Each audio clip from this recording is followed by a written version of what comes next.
Of the American century. I say that the century on which we are entering can be and must be the century of the common man. A radical redistribution of economic power. I mean, we know that racism is just a byproduct of capitalism. Everything would be all right if everything was put back in the hands of the people. We need a government that will make sure Americans are taken care of and organize the economy to serve the people, not the profits of a wealthy few. We now have the techniques and the resources to get rid of poverty. We got to start getting out there with the people. Get out of the movement and get to the masses. We need a government of action.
Welcome, comrades and friends, to the Center for Political Innovation webinar. My name is Max Sachs, and I'm happy to be here tonight. And and I'm going to introduce Michael, who will be giving our Unity Pledge. And I'd like to dedicate the Internationale that I just played to the Paris Communards who fell 150 years ago.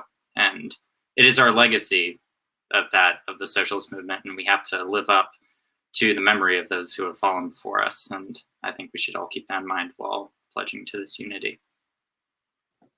Thank you, Max. And if you could all join me in raising your right hands as I read the pledge. We pledge that we shall remember this unity, forged at the end of the Second World War, not only today, not only this week, this year, but always, until we have built the world we have dreamed of and fought for.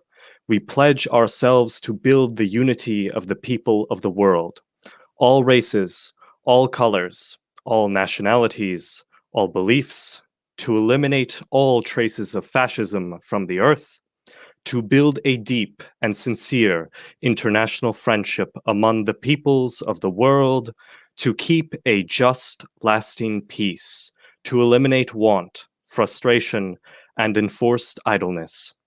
We have come to confirm the unity of all people, to salute our comrades who have died, and pledge our word that skillful hands, keen brains, and bold enthusiasm shall never more be wasted in war.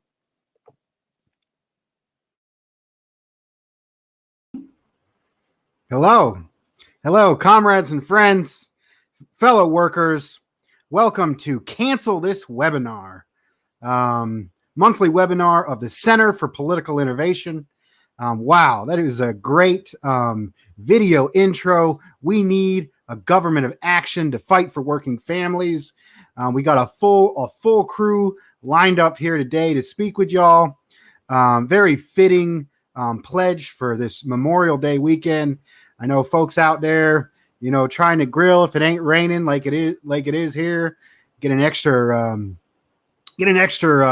day off, and we can honor the folks that fought in the struggle for workers' rights, the struggle for the oppressed nations, Aslan and Afro-America, the struggle for justice and equality. We can remember those who fought and died in that struggle, like the man behind me, John Brand, who gave his life to try and end slavery in the United States. So this week's topic, or this month's topic, is on cancel culture. And near the end of it, we're going to be having a presentation from Dan Caballic. Unfortunately, he was unable to be live with us. He was in Syria recently covering the elections in Syria, a country devastated by U.S.-backed terrorists who are trying to and destroying their country, and is being bombed by our country as they're trying to lift people out of poverty.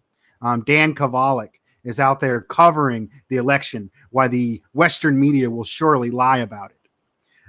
He recently wrote, I just got this not too long ago, a few weeks back, canceled this book, The Progressive Case Against Cancel Culture. And that is the theme of what we're trying to do here, of what we're trying to speak on here today. Maybe I can just bring in myself and, a little bit of what's going on in our communities. I grew up hard, and it seems to be more and more the case of what's going on. We've been through 2 different recessions in my lifetime. First, the 2008 crash, and now the 2020 crash with the COVID.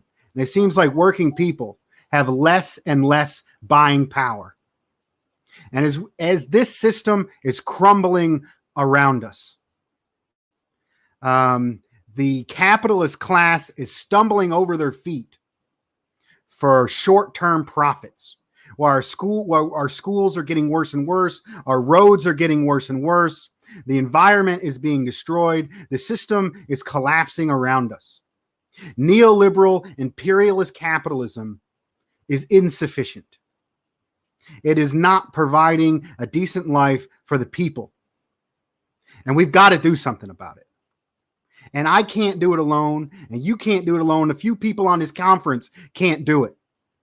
We need to get as many people to work with us as possible.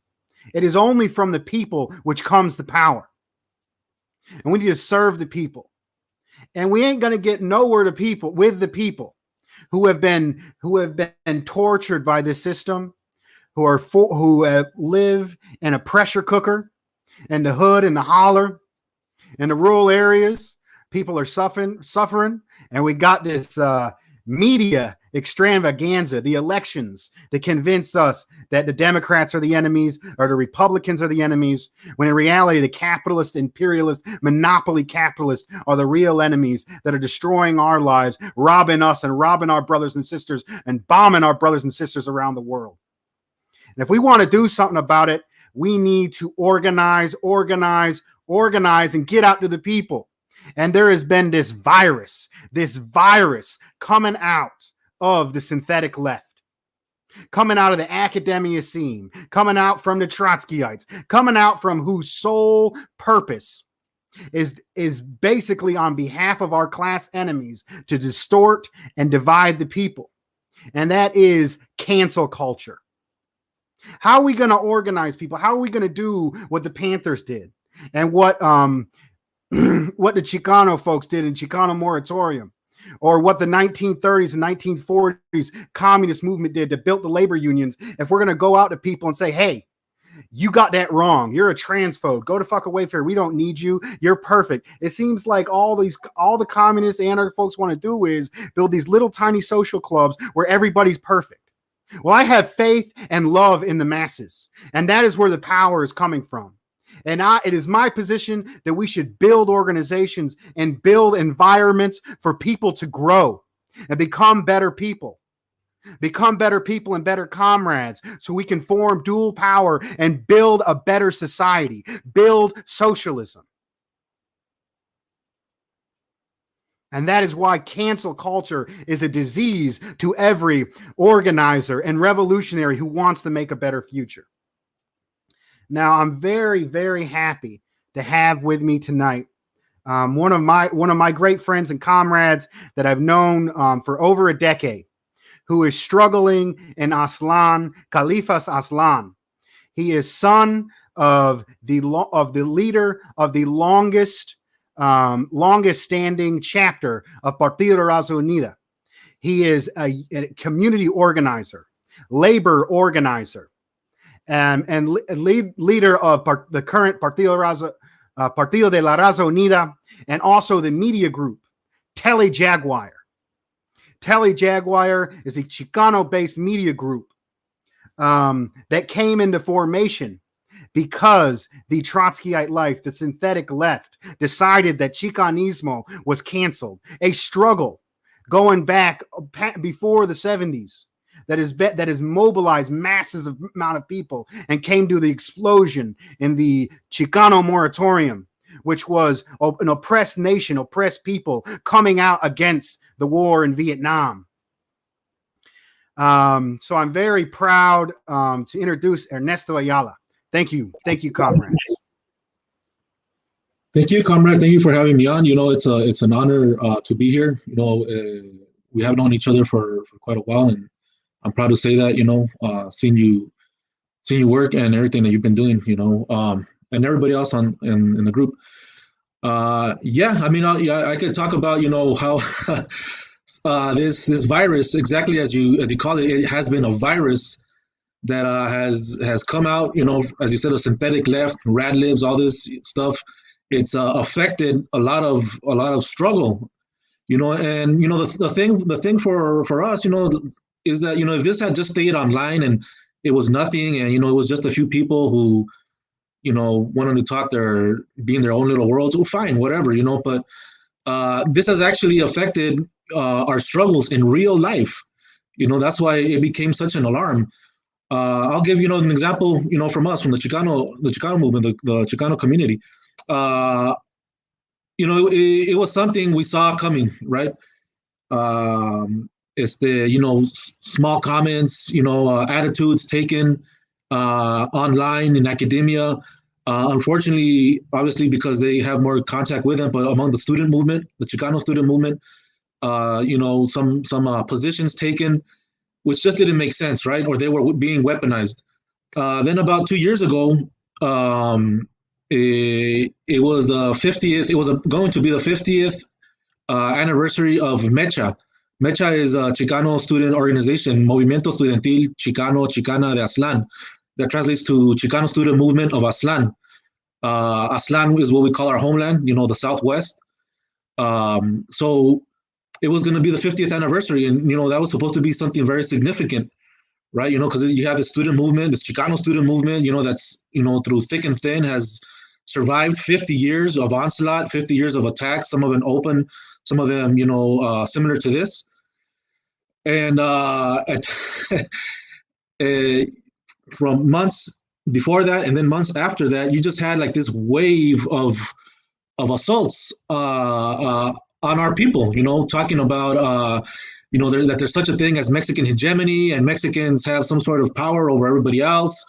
Whatever the Mexican government does, you could blame on Chicanos or Mexicans here, that we're neo-colonizers, that we're not indigenous, we're indigenous descent, and we're taking land away from our own people, other native people somehow, that our culture, literally you could have torn some of this stuff out of the pages of some, right-wing Minuteman, playbook, literally. They were saying stuff like Chicano culture is trash, Mexicans are canceled, Chicanos are canceled, Aztlán is colonial, it's problematic, this and that. A whole bunch of, nonsense and garbage that if it had been coming out of somebody, an Anglo person, it would have been straight up racist propaganda. And actually, some of it, they actually did, they were caught. There was this one page called, ironically, Chicanismo, and this person was putting memes that were quoting some, document from the mid-2000s from the Minutemen, some Minutemen group. I don't know if y'all remember those people. They were the ones, anti-immigrant, which a lot of that really just meant anti-Mexican. And they, some of them were armed and they were on the border, hunting down migrants. And they would go to, Home Depots and stuff and harass day laborers and things like that. It's one of these people, they wrote some, little document and stuff. And these people, this synthetic left, they decided it was okay to get quotes from that, and make memes about it, saying why, the term La Raza, which is a term that we've developed and, just means La Raza, just means amongst our people, just means the people, why that term is wrong, and it's this, and it's patriarchal and hegemonical and whatever, it's colonial and this and that, and they literally took that like quotes from that document, which ended with saying that it was dedicated to Breitbart. They literally took quotes from that, so that was kind of like the beginning of their downfall, or because you saw like a bunch of people commenting on there, like regular Chicanos, regular, raza, like we say, just attacking them, being like, we're tired of this, and pages like this are always attacking us and whatever, and this person ended up changing the name of their profile.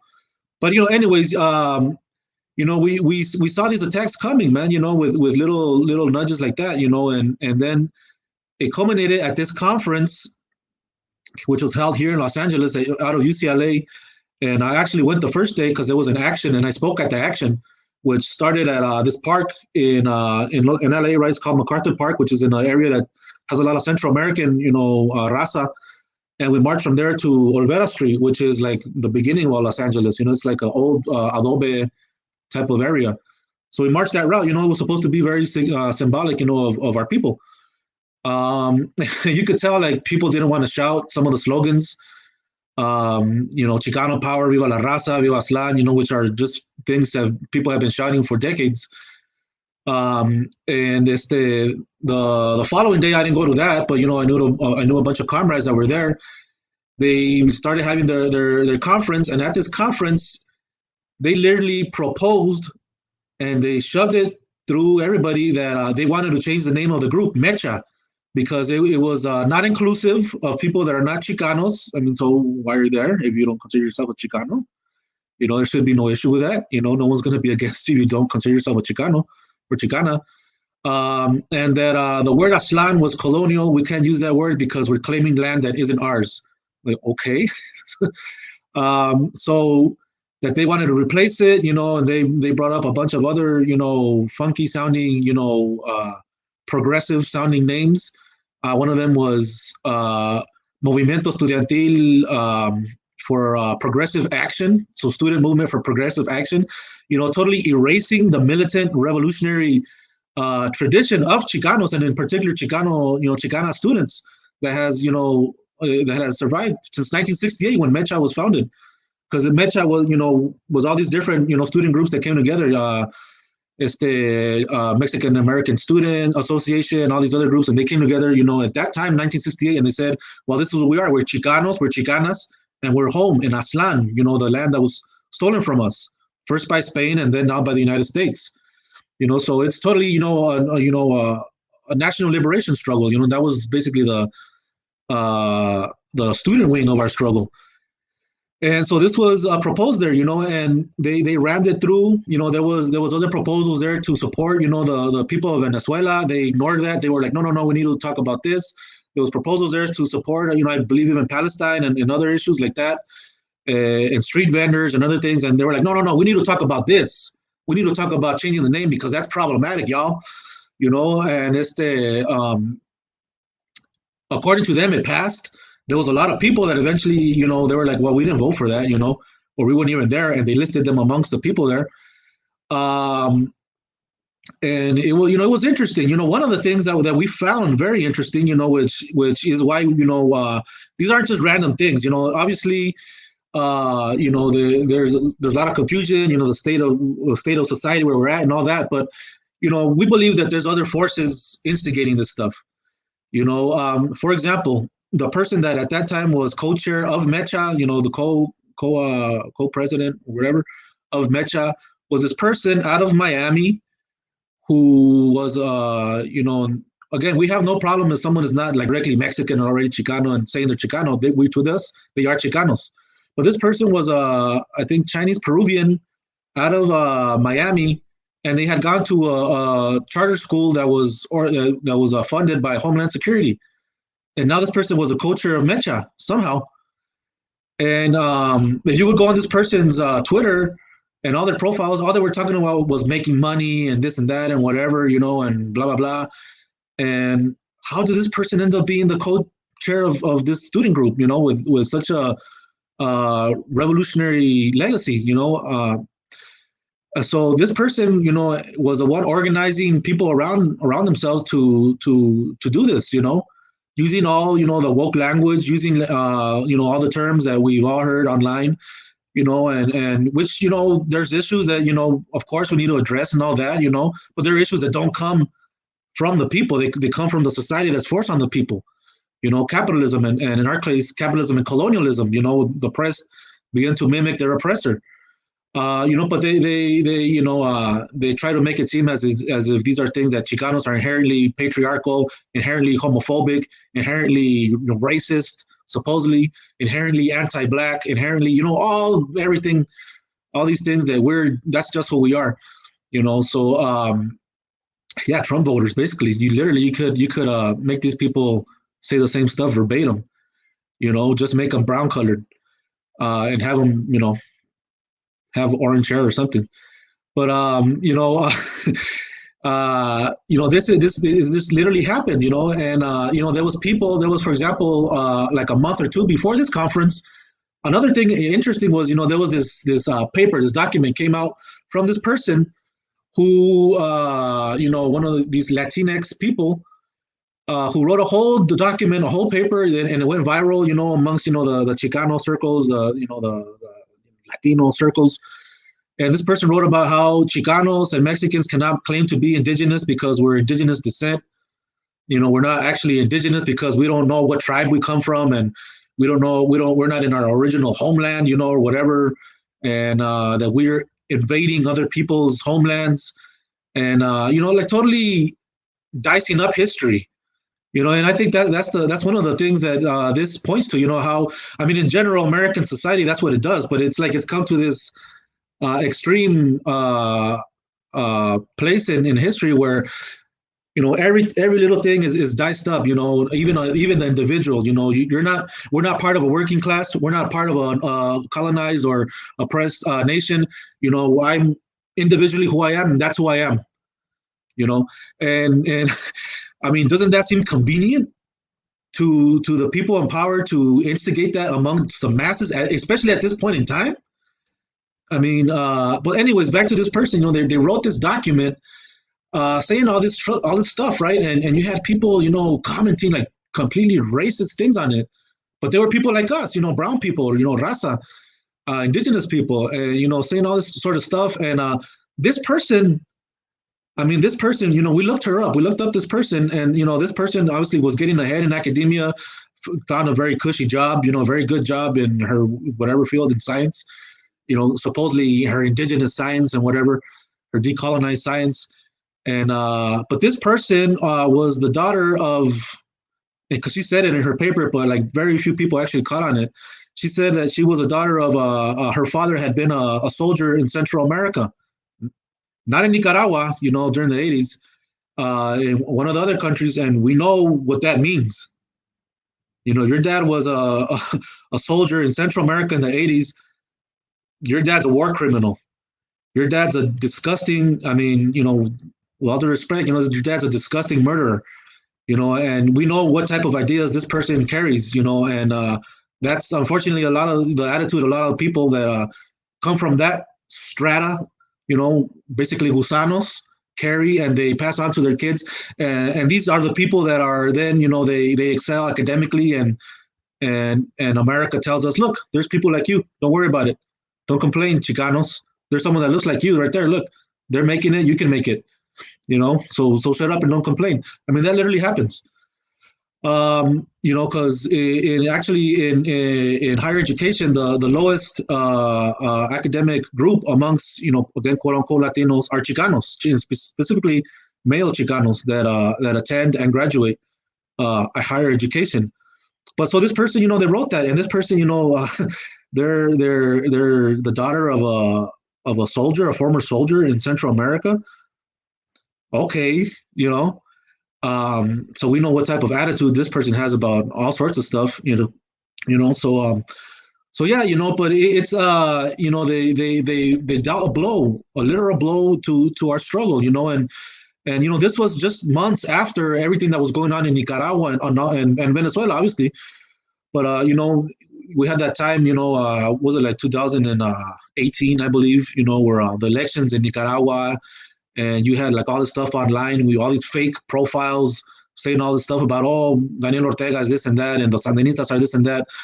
And then a few months later, it started happening amongst Chicanos,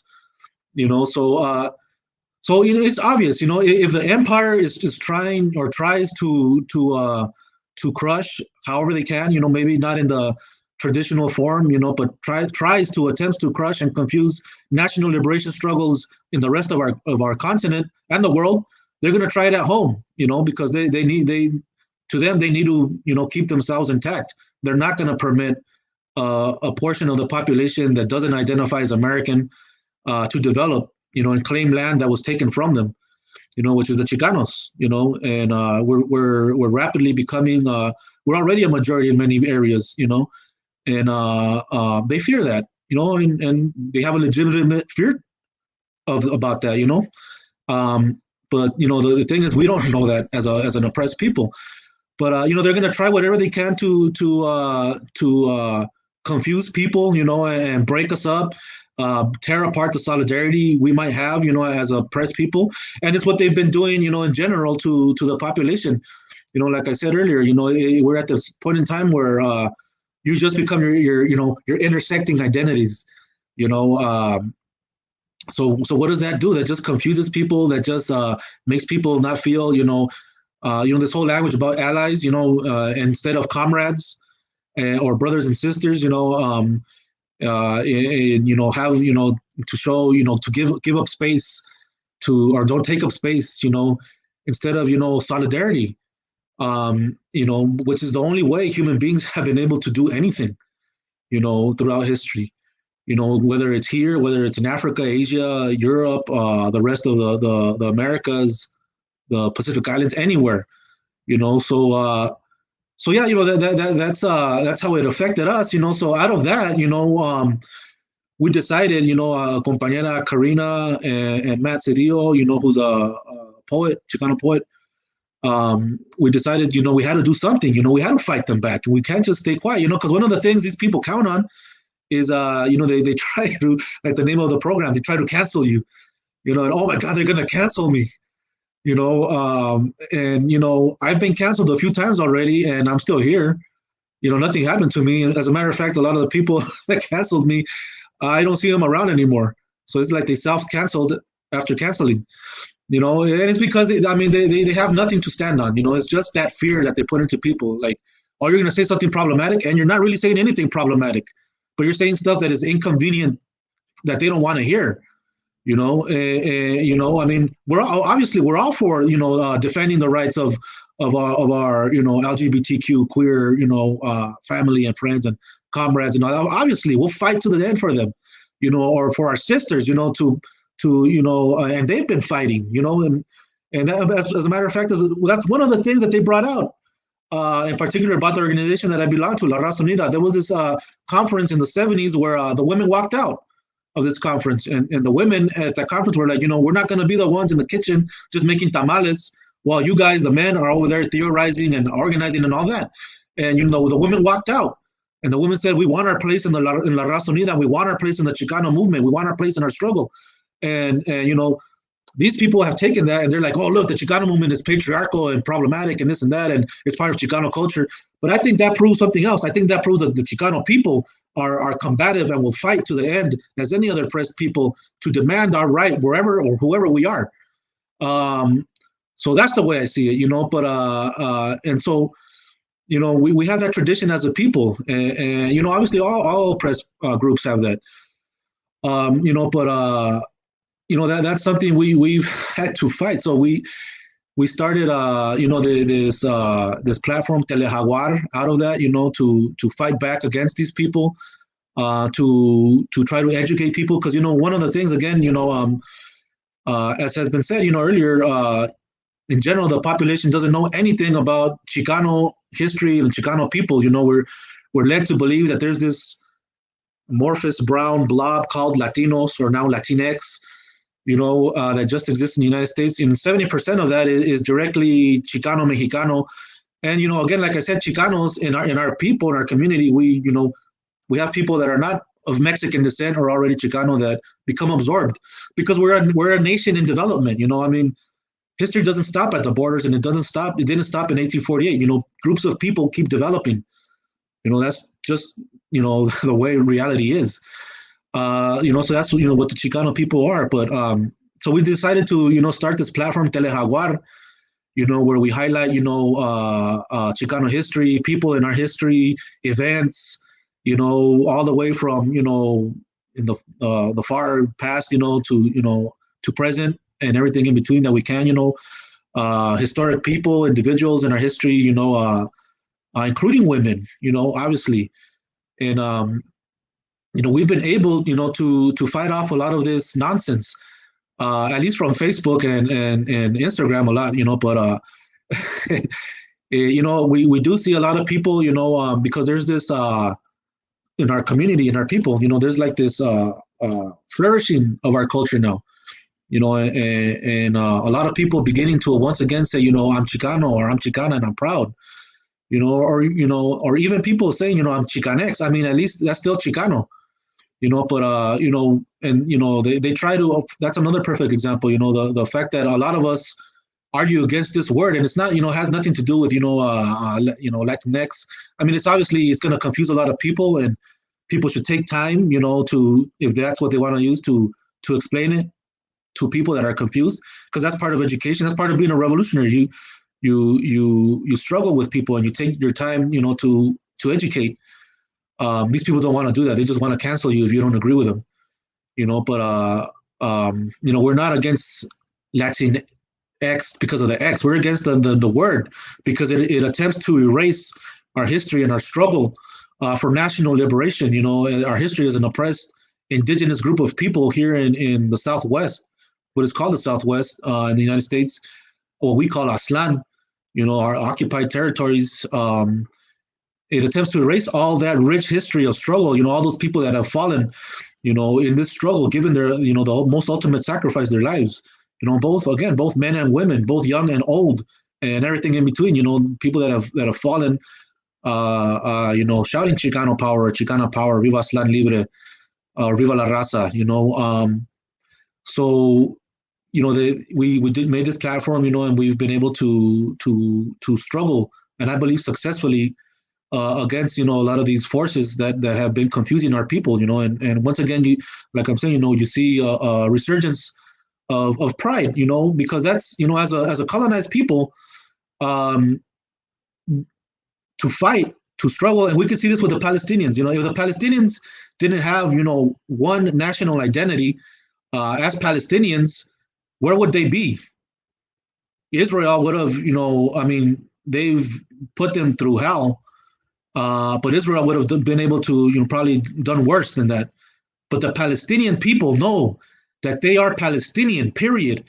Whether they're young, whether they're old, whether they're, a woman, a man, a queer person, non-binary person, et cetera, they know they are Palestinian. And that's, the iron tested identity that Israel, Zionism cannot stop. And that's the only reason the Palestinians are able to put up such resistance in the face of such terror. So the first thing a colonizer, will do, which obviously they haven't been successful with the Palestinians, but the first thing they do is obfuscate, and confuse the colonized and take away their identity. And that's what we're fighting against. That's why they've been able to break our ranks and push forward, destructive policies on our communities. They have torn apart our communities, our neighborhoods, and you see that with gentrification, the gang injunctions and all this other stuff, because we don't have that solid identity that we did at one point. We had that solid identity. You had people that amongst in the Chicano community that belonged to tribes that were Mexican, that were first generation Mexican, or that had been here for generations, that are Central American, that are Filipino, that are from other national origins, and we come together that are white. There's been white people that say they're Chicanos and they grow up in the barrio like everybody else. So it's like this developing national identity, mainly in the Southwest, that is is going to prove a problem to settler colonialism and imperialism, when it gets off the ground. So, obviously, that the first thing, the colonizer would do is confuse the colonized. So we're fighting against that. That's one of the, it's like, the base. We're fighting against that because we need to have a solid national identity. Who are we? Otherwise, if we don't know who we are, we can't move forward. It's like an individual. You don't know who you are, and then you believe you're just an individual. And even then, I don't know what, these people would want to do. You're not going to move forward, and you're going to let whoever is putting their heel on your neck to continue putting their heel on your neck. Only this time they're going to, put it in rainbow colors or something, but it's still a boot on your neck, still a heel on your neck. You need to fight that off. You need to have, that's why pride and national identity, and yes, nationalism of the oppressed is important to us. It's a tool for us to organize the oppressed in this case, so, that's, in a nutshell, what how this issue has affected us, and it took a toll, but, we're coming back, we're fighting, and, Telejaguar has been a successful a tool against that virus.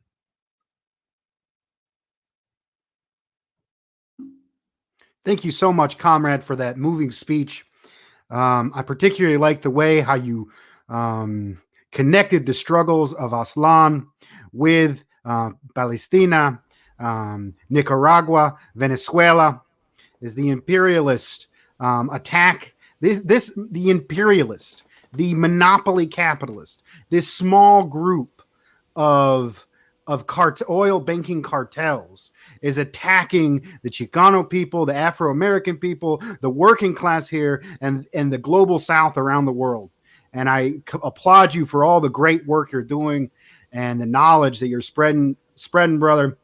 The next speaker and performer, I have been following for a number of years. The first song I heard of his was St. Patrick's Battalion, and it changed my life.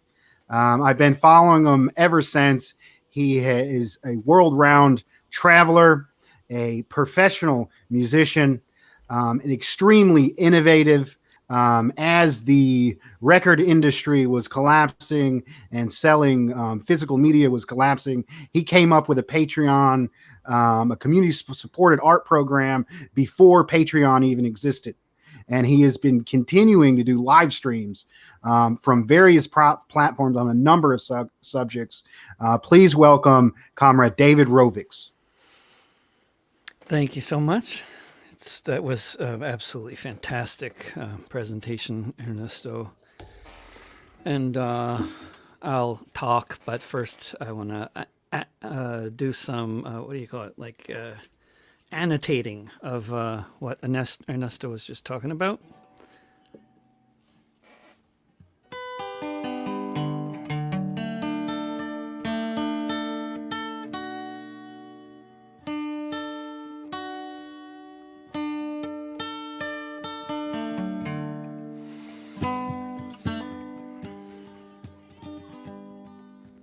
Alvaro Luna Hernandez started life with a shorted hand, growing up in Texas on occupied land.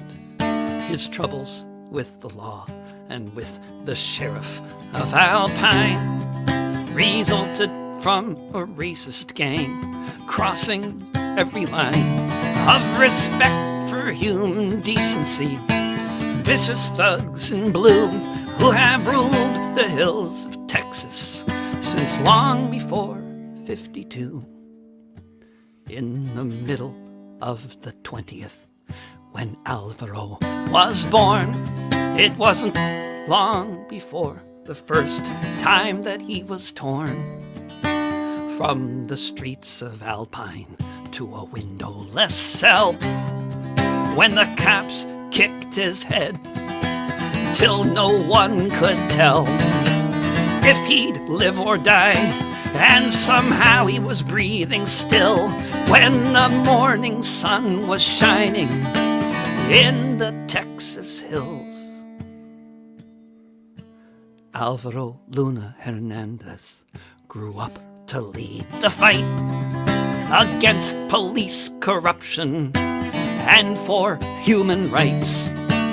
Falsely accused of murder, incessantly harassed, a young life in constant danger, quickly flying past. So on the day a cop came to his house, pointed his gun, Alvaro knocked it out of the officer's hands, and he did run. Alvaro Luna Hernandez hid out underground after the biggest manhunt in West Texas. They fired many rounds. He managed to surrender without being shot, and that was the last breath out of prison that he ever got. The trial was a sham, and he was given 50 years, sentenced by the machine to be ground up in the gears. Since 1996, a quarter century ago, in solitary confinement, they've kept Alvaro. He's now lived to be an old man, and whether he ever leaves, justice in the USA exists only for the thieves who came and stole this country, declared it to be theirs. Colonizers in power, Chicanos in the crosshairs. Alvaro Luna Hernandez started life with a shorted hand, growing up in Texas on occupied land.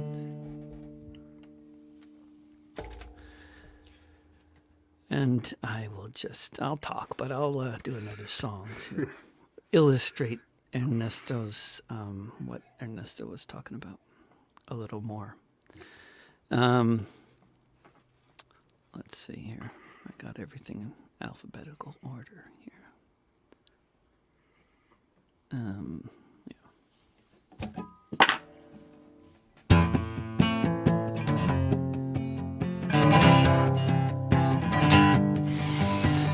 I heard them marching, chanting, "Kill them all." I saw millions of people trapped behind ghetto walls. I saw the soldiers shooting every Friday afternoon. I saw some exposed to sickness, with others made immune. I saw the tear gas in Al-Aqsa, eyes open wide. I saw the mob attack the motorist and beat him till he died. I heard the generals lying.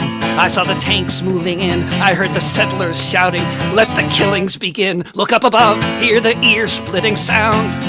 Watch the buildings crumble to the ground. See the planes in the sky there by the sea, so much like New York City. I heard the wailing voices of the dying and forlorn, of the kids who couldn't get out and those who weren't warned. I saw all the schools and hospitals in pieces there still from the last time the IDF came to maim and kill. I saw the brave children with piles of rocks facing tanks demolishing city blocks. What's left of the grove but some sap as they try to wipe Palestine off the map. Look up above, hear the ear-splitting sound. Watch the buildings crumble to the ground. See the planes in the sky there by the sea, so much like New York City. I heard the DNC and all the Republicans too pledge allegiance to Netanyahu. I heard the president starting the story with rockets launched from a ghetto where people live in rubble, starved by an embargo. I saw a whole lot of crocodile tears on display for the zillionth time. I heard politicians say, "Can both sides please de-escalate?" On one side are the occupied, on the other an apartheid state. Look up above, hear the ear-splitting sound. Watch the buildings crumble to the ground. See the planes in the sky there by the sea, so much like New York City. I heard them marching, chanting, "Kill them all." I saw millions of people trapped behind ghetto walls. So, my experience with this phenomenon that this webinar is about goes way back.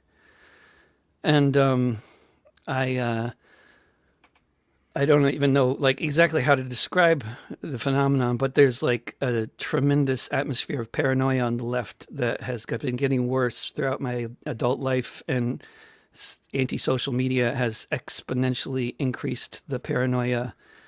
And there's been groups such as the Spartan League, which I don't know if they exist anymore. I mean, it's up to the FBI, but there's been groups like that just all they do is create division. All they do, and you can find these people all over the place online. I think they're less prominent in the real world, but online, there's all these people, and they come in all generations, colors, everything.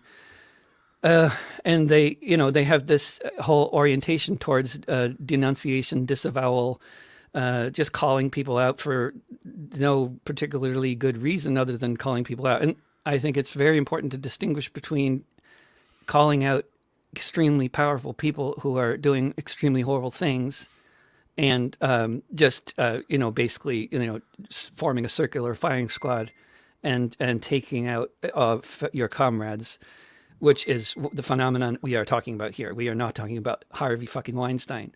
We're talking about what is going on the left, which is fucking crazy, and it needs to be understood, I think, and I need to understand it. I don't understand it, but it's this. But I think it's rooted in a culture of paranoia. It's rooted in this culture of people never using their real names, going around with masks, and I'm not talking about pandemic masks, but there was a certain set in the left that liked to wear masks before the pandemic too, and who were very happy that we now have to wear masks when going into the bank. And I must say that I'm very happy wearing masks going into banks too. However, there is this phenomenon, and it's really toxic. And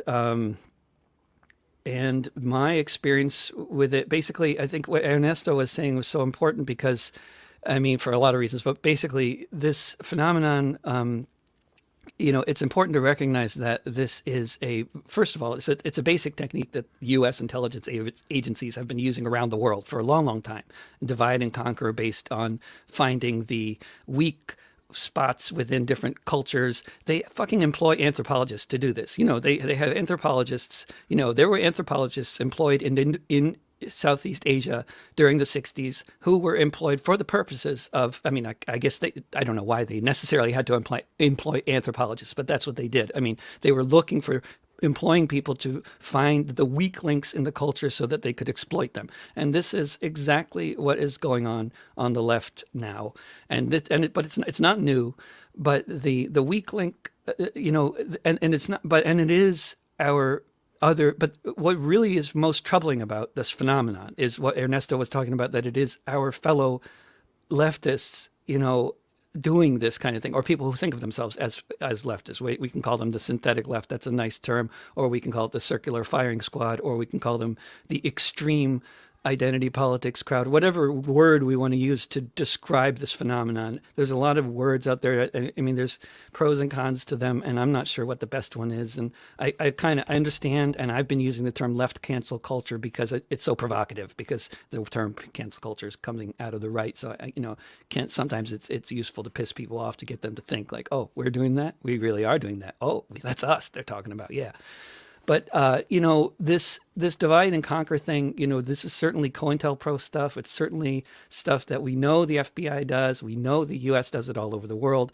And what I think is becoming increasingly clear, and is certainly nothing that we should be pretending is not happening. And I don't know in this crowd whether or not you think I'm wrong, but I think this is a statement of the obvious, that there are people all over the world who have lots of organizations and intelligence agencies and lots of other individuals and organizations who are very interested in the idea of creating divisions in the United States.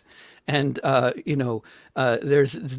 definitely are in Russia, and they definitely are in every country on the planet, probably. But the idea that they're not doing that in countries that, of course they are. Of course they're hacking. Of course they're hacking all those systems as well. There's all kinds of shit going on. And why shouldn't they be doing that? The United States is doing that all over the world. Of course, there's lots of entities doing this kind of stuff.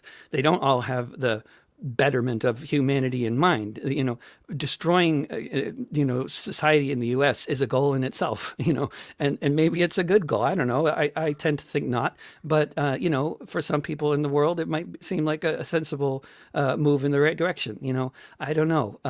But it certainly is all kinds of people from all kinds of places who are engaged in these things, and we don't know who they are. We don't know who they are. If somebody is on Twitter or Facebook or Instagram, you do not know who that person is. And if they claim to be whoever they are, don't believe it.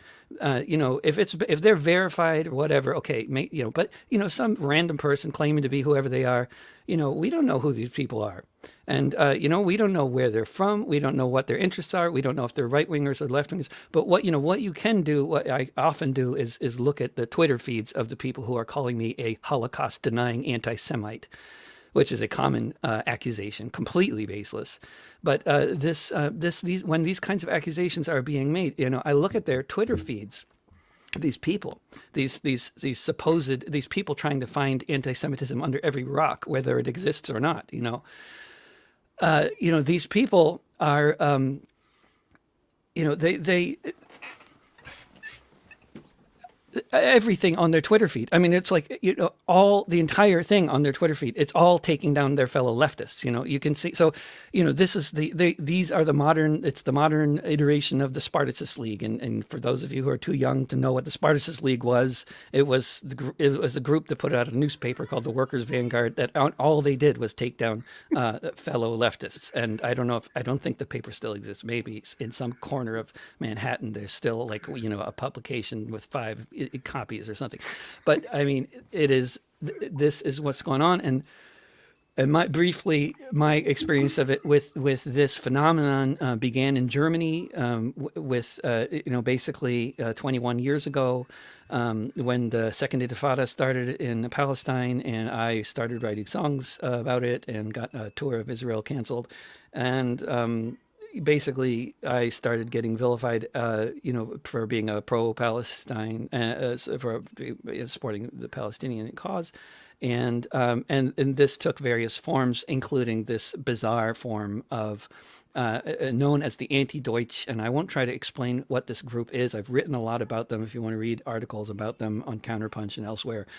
It's a bizarre left-wing tendency, originally coming out of a small communist group in Hamburg that basically, after the fall of Berlin Wall, and they ultimately did a lot of good and bad things, but ultimately evolved into a sort of political tendency that basically is looking for anti-Semitism everywhere. And they ultimately turned into a group that actually goes to anti-war protests wearing IDF uniforms and waving Israeli flags. So, and they don't like me because they say I'm a fascist. Whatever. So I had a lot of gigs. Literally gigs canceled. I had this group calling in to venues and telling they were going to break the windows or smash the place up. I had big gigs being canceled in Germany constantly. I dealt with that problem not by getting canceled, but by no longer playing in squats in Germany for a while, because that's where that's where the anti-Deutsch have the most sway. Basically, they're not anarchists necessarily, but that's the scene in which they have the most influence. And I started doing gigs that were mostly organized by communists, and after that in Germany, and that's never a problem because they don't care. I mean, they used to run a country; they don't care about these fucking kids. But so that's no problem. But it is, in terms of my career and in terms of doing gigs in Germany and stuff like that, it hasn't been a problem. I don't agree that Germany is brainwashed. Somebody on YouTube said that. But but then what has been happening with this whole cancel culture phenomenon with regards to these false accusations of anti-Semitism and all this, in my own experience, basically is that in the past, very recently, it has migrated to the United States and to England. And I think we saw this most destructively recently in the takedown of Jeremy Corbyn in England and on totally false accusations of anti-Semitism. And and so what's happening to me now, and for quite a while now, is basically, anytime anybody tags me on Twitter, half the time, they're going to get, or anybody organizes an event, or a lot of stuff. A lot of times they'll be hearing from the anti-Rovics squad, who are going to say that I'm a Holocaust-denying anti-Semite, and other related accusations. And so it does definitely have an impact on my career in all kinds of ways, but it's not like this, but it doesn't end up being, it's not a canceling, actually. It can't, but because obviously I'm still here and living and making a living as a musician, etc. But it is really destructive. It has a really big impact on my on my career and credibility, and the main way that I've felt like is to deal with it is basically I created like a 10-part Twitter thread that links to different essays I've written over the years, that basically goes through all the different accusations and responds to all of them for anybody that is interested in all this shit. Because it's just too much for anybody to research on their own. So I realized I really need to make this easy for the people who don't want to cancel me but are getting inundated with all this shit about how I should be canceled. And so I created this thing to basically called I Heard a Rumor, that just basically goes through it all, and that seems to have been somewhat helpful, but it's really hard to say how helpful. So I think I'm done ranting now, and I'll turn it over to whatever's coming next. Thank you. Yes, thank you so much, Comrade David Rovics. Always enjoy your music, some very hard-hitting stuff. I think our next speaker, Peter Coffin, was having technical difficulties, and he will not be able to do his comedy stylings. Sorry so much, comrades. He was just there on the side for not so long. I think we'll go into our presentation filmed from a Syrian hotel room, from the author of Cancel This Book, The Progressive Case Against Cancel Culture, Dan Caballic.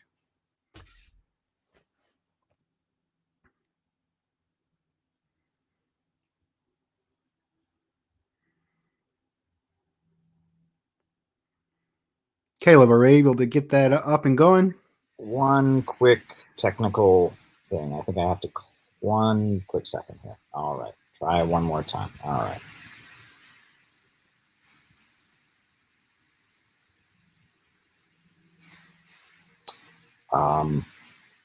Okay, it doesn't seem to be allowing me to play the file on StreamYard for some reason. So I'm going to share screen, actually. That'll be the next thing I do. Sorry about the technical holdup here. All right, let me just, all right. 1 second. Okay. All right, so sorry about that. Okay.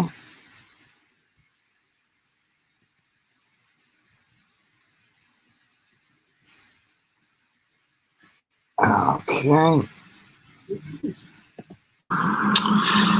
Hello. Thanks for having me at this conference to speak today. My name is Dan Caballic. I wear many hats, but I guess today the hat I wear is that I recently wrote a book called Cancel This Book, The Progressive Case Against Cancel Culture.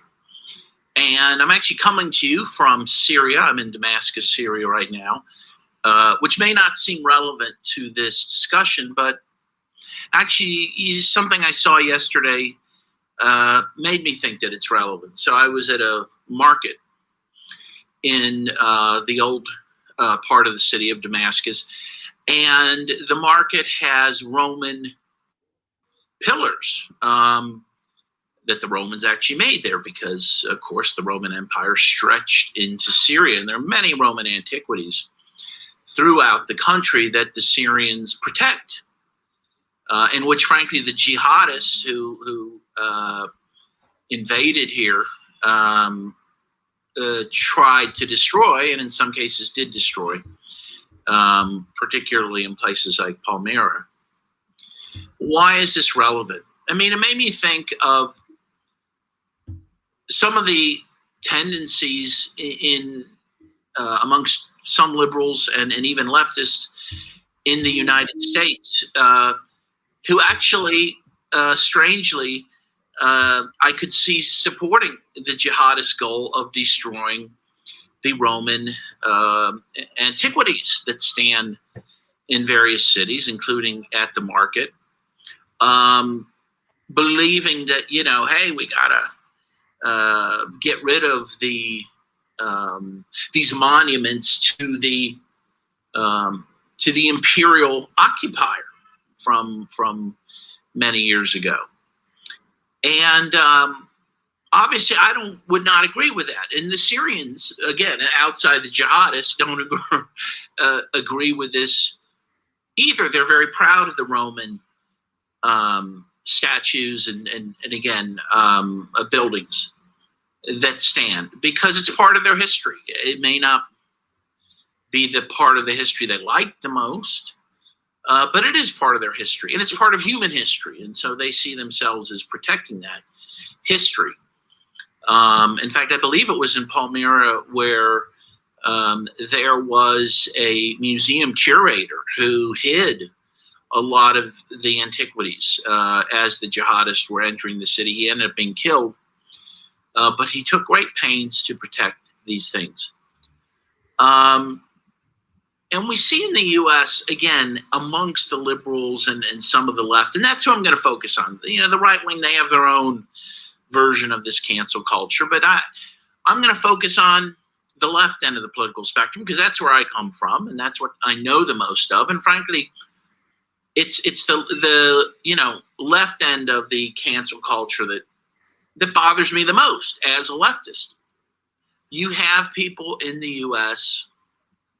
who consider themselves progressive, who, in my view, spend a lot of time focusing on destroying things and people rather than building things and creating solidarity.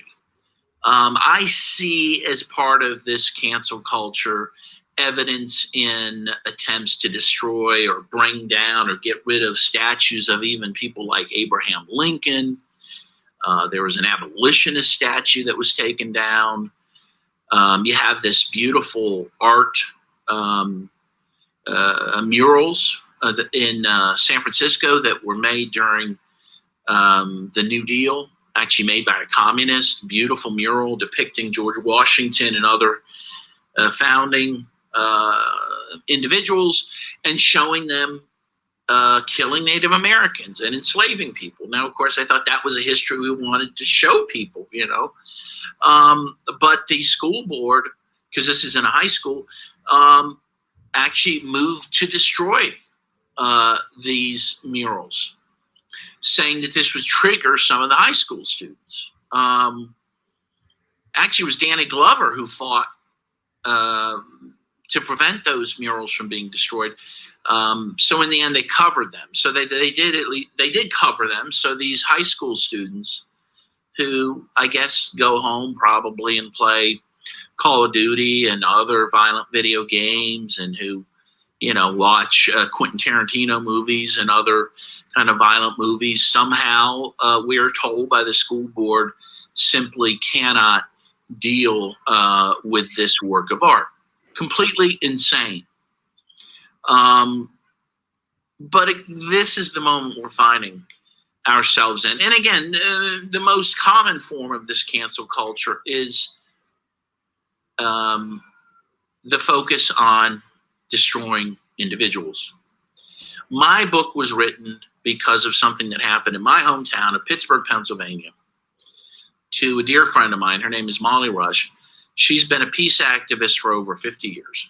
She's 85 years old now. Her first big action, she didn't even tell her family, her husband and kids about. She just left and did it.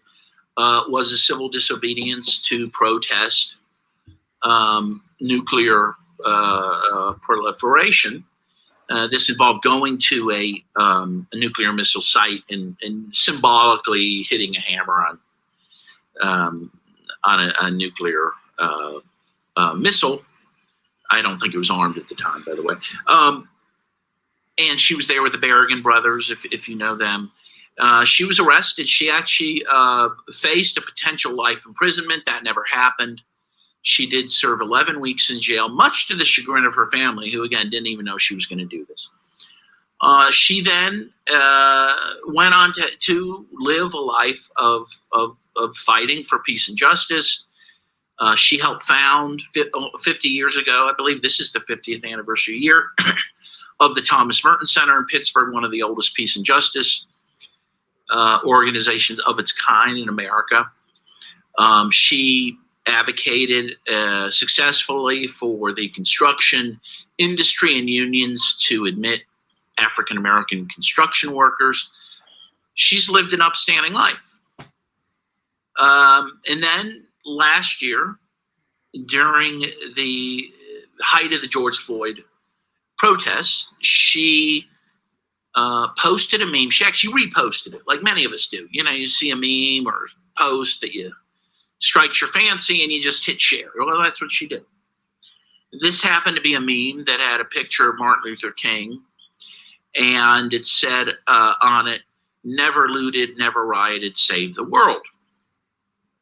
Sorry, not save the world, change the world. Sorry. Never looted, never rioted, change the world. Obviously, this was a meme that she interpreted as a pacifist, which is what she is, as a criticism of some of the more violent episodes during the George Floyd protests. Immediately, people began to attack her on Facebook, call for her to be held accountable. And the upshot of it was that the board of the Thomas Merton Center, the organization she co-founded, posted on Facebook an open letter, sent this open letter to all the members of the Thomas Merton Center, saying that she had posted a racist meme on Facebook. They didn't tell anyone what that meme was. Said that they required her to apologize. Didn't mention she already did on Facebook. And at the end said they would no longer, the Thomas Merton Center would no longer associate with Molly Rush because of this one meme. To me, this symbolized something I've been concerned about for a long time, how this type of personal attack on a well-intentioned person, which is important, I think, though the letter said that her intentions don't matter, and that is actually a common perspective of people who engage in this sort of cancel culture. If you run afoul of whatever they think is appropriate, you're canceled. You don't get a second chance. You don't get forgiveness. You don't get redemption. You're just thrown out, proverbially in the trash. And that's what happened to this woman. And one can see how any rational human being can see how, one, cruel this is to a comrade, a friend, how counterproductive it is. What happened in the case of the Merton Center, of course, well, maybe not of course to you, but of course to me, was that Molly Rush's cancellation probably will result in the destruction of the Thomas Merton Center, because the Merton Center is largely funded by donations from the old-time peace activists who support Molly Rush, and they're just not going to give any more to the center.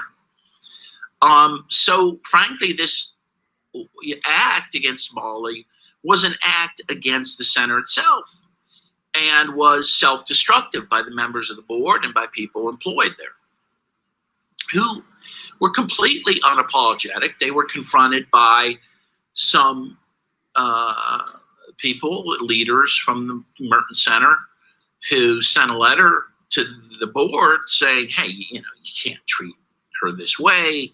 We should have a meeting. We got to work this out between the center and Molly. And they had none of it. They rejected that. To me, this is an example of something we see a lot. And it, you know, of course, so the claim was that this meme was somehow racist. I guess there's an interpretation, I think a strained one, that could find it as such. The interesting thing is, though, and I note in my book, if you look at the facts, and I think a lot of people know this, most of the violence and destruction done during the George Floyd protests were done by young white men, either anarchists from the left or right-wing folks, Proud Boys, who did it for their own reasons, to undermine the credibility of Black Lives Matter, to maybe start a race war. In any case, that meme could rationally be construed as being critical of them. And they should have been criticized. There was a lot of destruction done during those protests. There were a lot of minority-owned businesses that were destroyed in places like Minneapolis, for example. In Minneapolis, which of course was the epicenter of the protests, in addition to the police station being burned down, and it turned out later that Proud Boys, who came from Texas, were involved in that, there was a $1 million Native American center that was destroyed during these protests. There's no justification for attacks on those sorts of businesses and buildings. Obviously, that does not serve social justice. But again, Molly's meme could, that she didn't create, but that she reposted, could be seen as being critical of that. And but in general, people who criticized the violence during these protests were attacked, and some were canceled. There was a individual, I cite the book, who people called to be fired because he posted at this time on Twitter a report, a study done by a person of color, actually, which showed that nonviolent protests are more effective than violent protests. Again, kind of stands to reason that most of your citizens in the U.S. that you should be trying to reach are going to be turned off by this. The polls show, in fact, they were. So after George Floyd was killed, and in the early days of the protest, the support for Black Lives Matter skyrocketed. But then, as the weeks went on, and as there was some violence, again, we're told that most, I think, I don't know, maybe 97% of the protests were peaceful. But I guess there were 9,000 protests, so 3% of 9,000 is actually, I did the math, I think, you know, certainly well over 200 of the protests were not peaceful. And people were turned off by this. And so in the end, by the end of the summer, the polls showed that people had less support for Black Lives Matter than they did before the killing of George Floyd. So a lot was undone by the nature of these protests. And that has to be taken into account. If you're an activist, if you are a progressive, presumably you want to bring as many people into the tent as possible to create social change. The goal is not to push people out of the tent, but that's what cancellation does, right?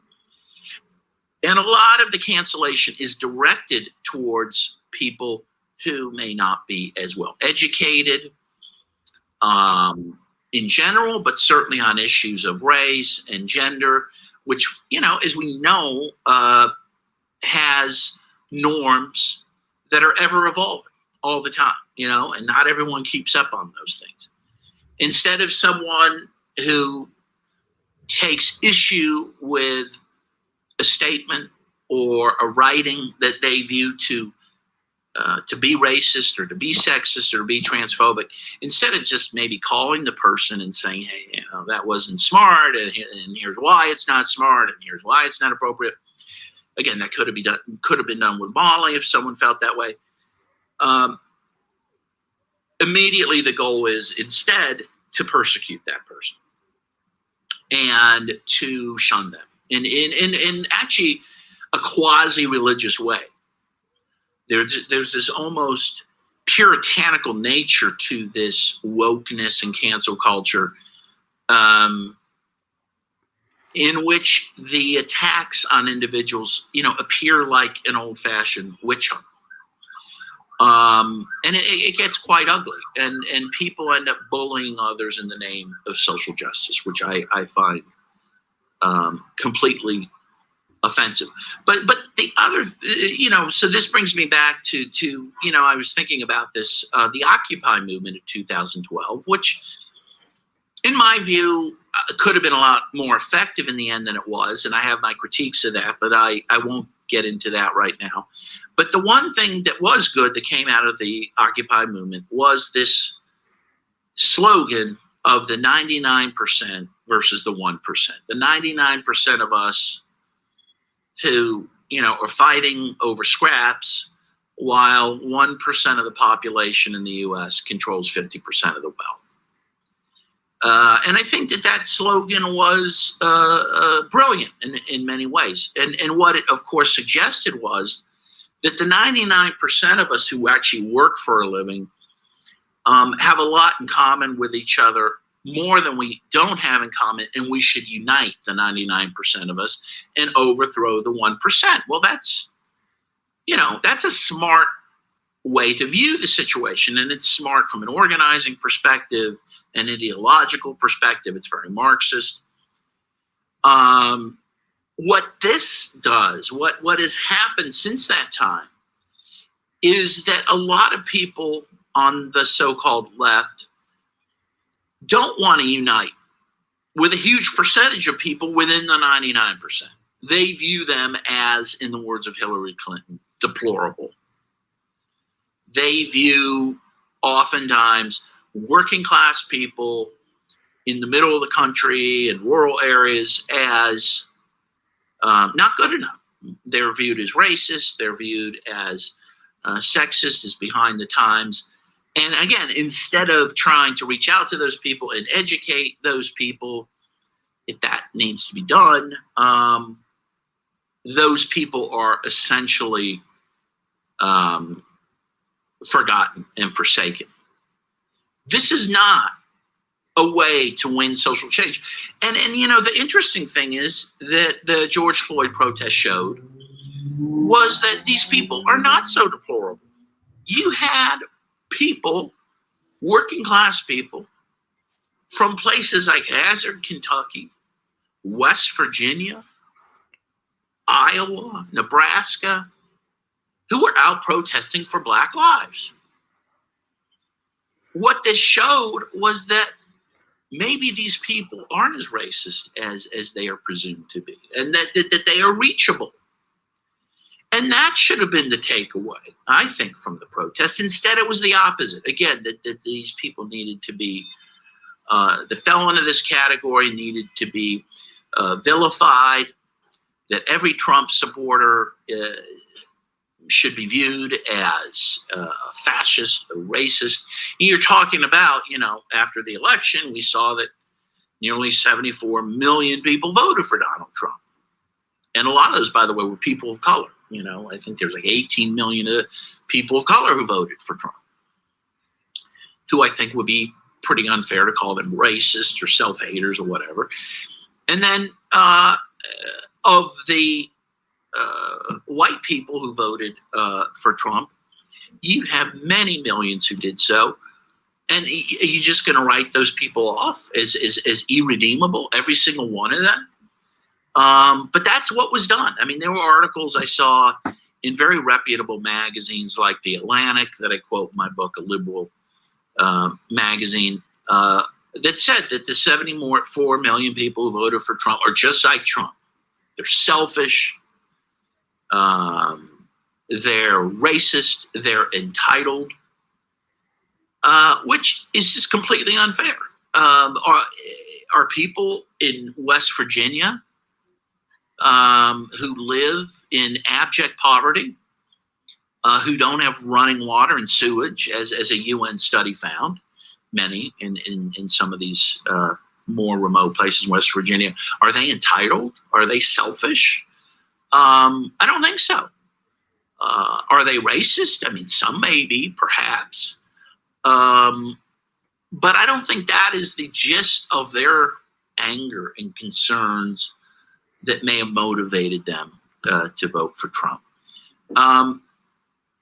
And what this all comes down to, I think, is that you have, in my view, largely have a left in the U.S. that does not create, doesn't even know how to create. It destroys. It doesn't know how to build a sustainable movement for peace and social justice. Doesn't even tend to care about peace anymore, by the way, though we did see with the recent Palestinian crisis, for lack of a better word, we did see major protests. That was the first time I've seen such protests really since the anti-Iraq war protests in 2002, 2003. So that was good. But you had a period of years in which there was nearly no activity around that. So again, instead of focusing on those things, instead of focusing on ending the war in Yemen, which is putting literally millions of people at risk of death by starvation, famine, disease, people are focusing on tearing statues down, maybe some that should be taken down. Okay, now I'll just pull up the other file because it was in two files, in two parts. So let me just pull up the other file.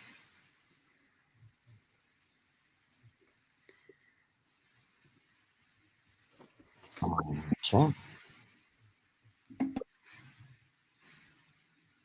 Oh, same problem.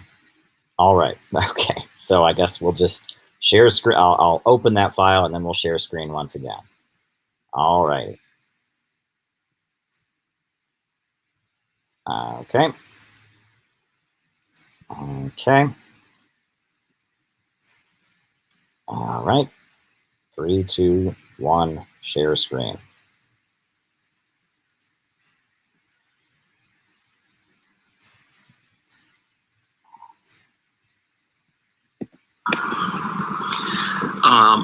They may focus again on attacking a professor who says something they view as offensive or inappropriate, or there was a professor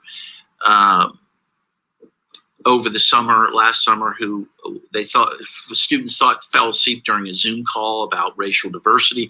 They called for that person to be fired because they fell asleep during a Zoom call. I mean, most of us would want to do that. You had these residence life professors at Yale who the students called to be thrown off campus because one of those professors decided not to have a policy on what type of costumes people could wear for Halloween. That individual, that professor determined, after talking with some students, that the students, adults at Yale, were, grown up enough to make that decision on their own, instead of being told not to wear this or that costume that might be viewed as racist or constitute cultural appropriation. People called for her and her husband to be thrown off campus because she wanted to let them make their own decisions on that, rather than create a guide for these Ivy League college students to follow on Halloween costumes. So you see these bizarre situations where, what passes for student activism is not activism in any way, shape, or form that I've ever seen. And I think that people need to take a hard look at themselves who engage in this sort of thing. And I think that if we're going to have a viable leftist movement in this country, progressive movement, we need to move away from the focus on these sorts of actions against, property and individuals, and focus more on constructive organizing to build things that people want. The polls are pretty good, as I show in my book. The polls show 67% of Americans want Medicare for all. Most Americans want to end our endless wars. Most Americans want police reform and want criminal justice reform. There's a lot of room out there to build a movement for those positive things. Instead, the focus is on, again, some of this cancel culture, or, the slogan defund the police, which nobody supports, by the way. The polls show that even African Americans who support that slogan the most, only 33% of African Americans actually support it. So this was a terrible slogan. Again, if you question that slogan as being not very effective and being, in fact, counterproductive, again, you could risk cancellation for that. And so I think, and as I said in the book, it almost seemed to me that those engaged in all of this couldn't do more if they tried to undermine their own movement. And so I think we have to call for sanity and rational discussion about tactics, about strategy, about goals, not cancel people who may have questions about the goals of various movements, who have questions about various tactics of those movements, who question violence as part of social change movements. We have to have those discussions. And cancel culture prevents those discussions. And that is of great concern to me. And so I would urge folks at this conference to consider that. I think another thing to be considered is that cancel culture, especially the particular act of ganging up on someone and trying to humiliate them or get them fired from a job, that sort of cancel culture depends on the silence of people, of bystanders who see that happening and who, largely out of fear of being canceled themselves, do not stand up for the target of that, even if they know in their hearts that what is being done to that person is disproportionate to what they did, unfair, or just simply wrong. And I saw that with this Molly Rush in Pittsburgh, that very few people were willing to take on the mob as she was being vilified. And I think for those concerned about this cancel culture, you can't stay silent. You need to be willing to risk, again, being canceled, risk your reputation, in order to stand up for people who you think are being wronged. I mean, it's as simple as that. You stand up for your friends, again, as long as your friends don't do anything too terrible. And again, in most of these instances, it's not terrible at all. You stand up for your comrades. You don't persecute them. You don't allow for them to be persecuted. And so, again, I would call for people to voice their concerns about this on a daily basis, and also to voice your honest beliefs, your honest political beliefs, your honest beliefs about the issues of our day, about whether lockdowns are good during a pandemic or certain forms of lockdowns are good, whether certain tactics, again, of advocating for police reform are good or they're not good. When we don't allow for those discussions, there's no way that we're going to get good outcomes, which is pretty obvious, right? And by, jumping on people who have questions, you prevent consensus being reached over the ways to go forward. And that is part of activism and building a movement. So we need to defend the ability of people to speak, the ability of people to make mistakes. And that is the only way we're going to move forward. I hope this was helpful. Thank you for allowing me to videotape this from Damascus. You probably hear the street noise. And I wish you all the best. Thank you.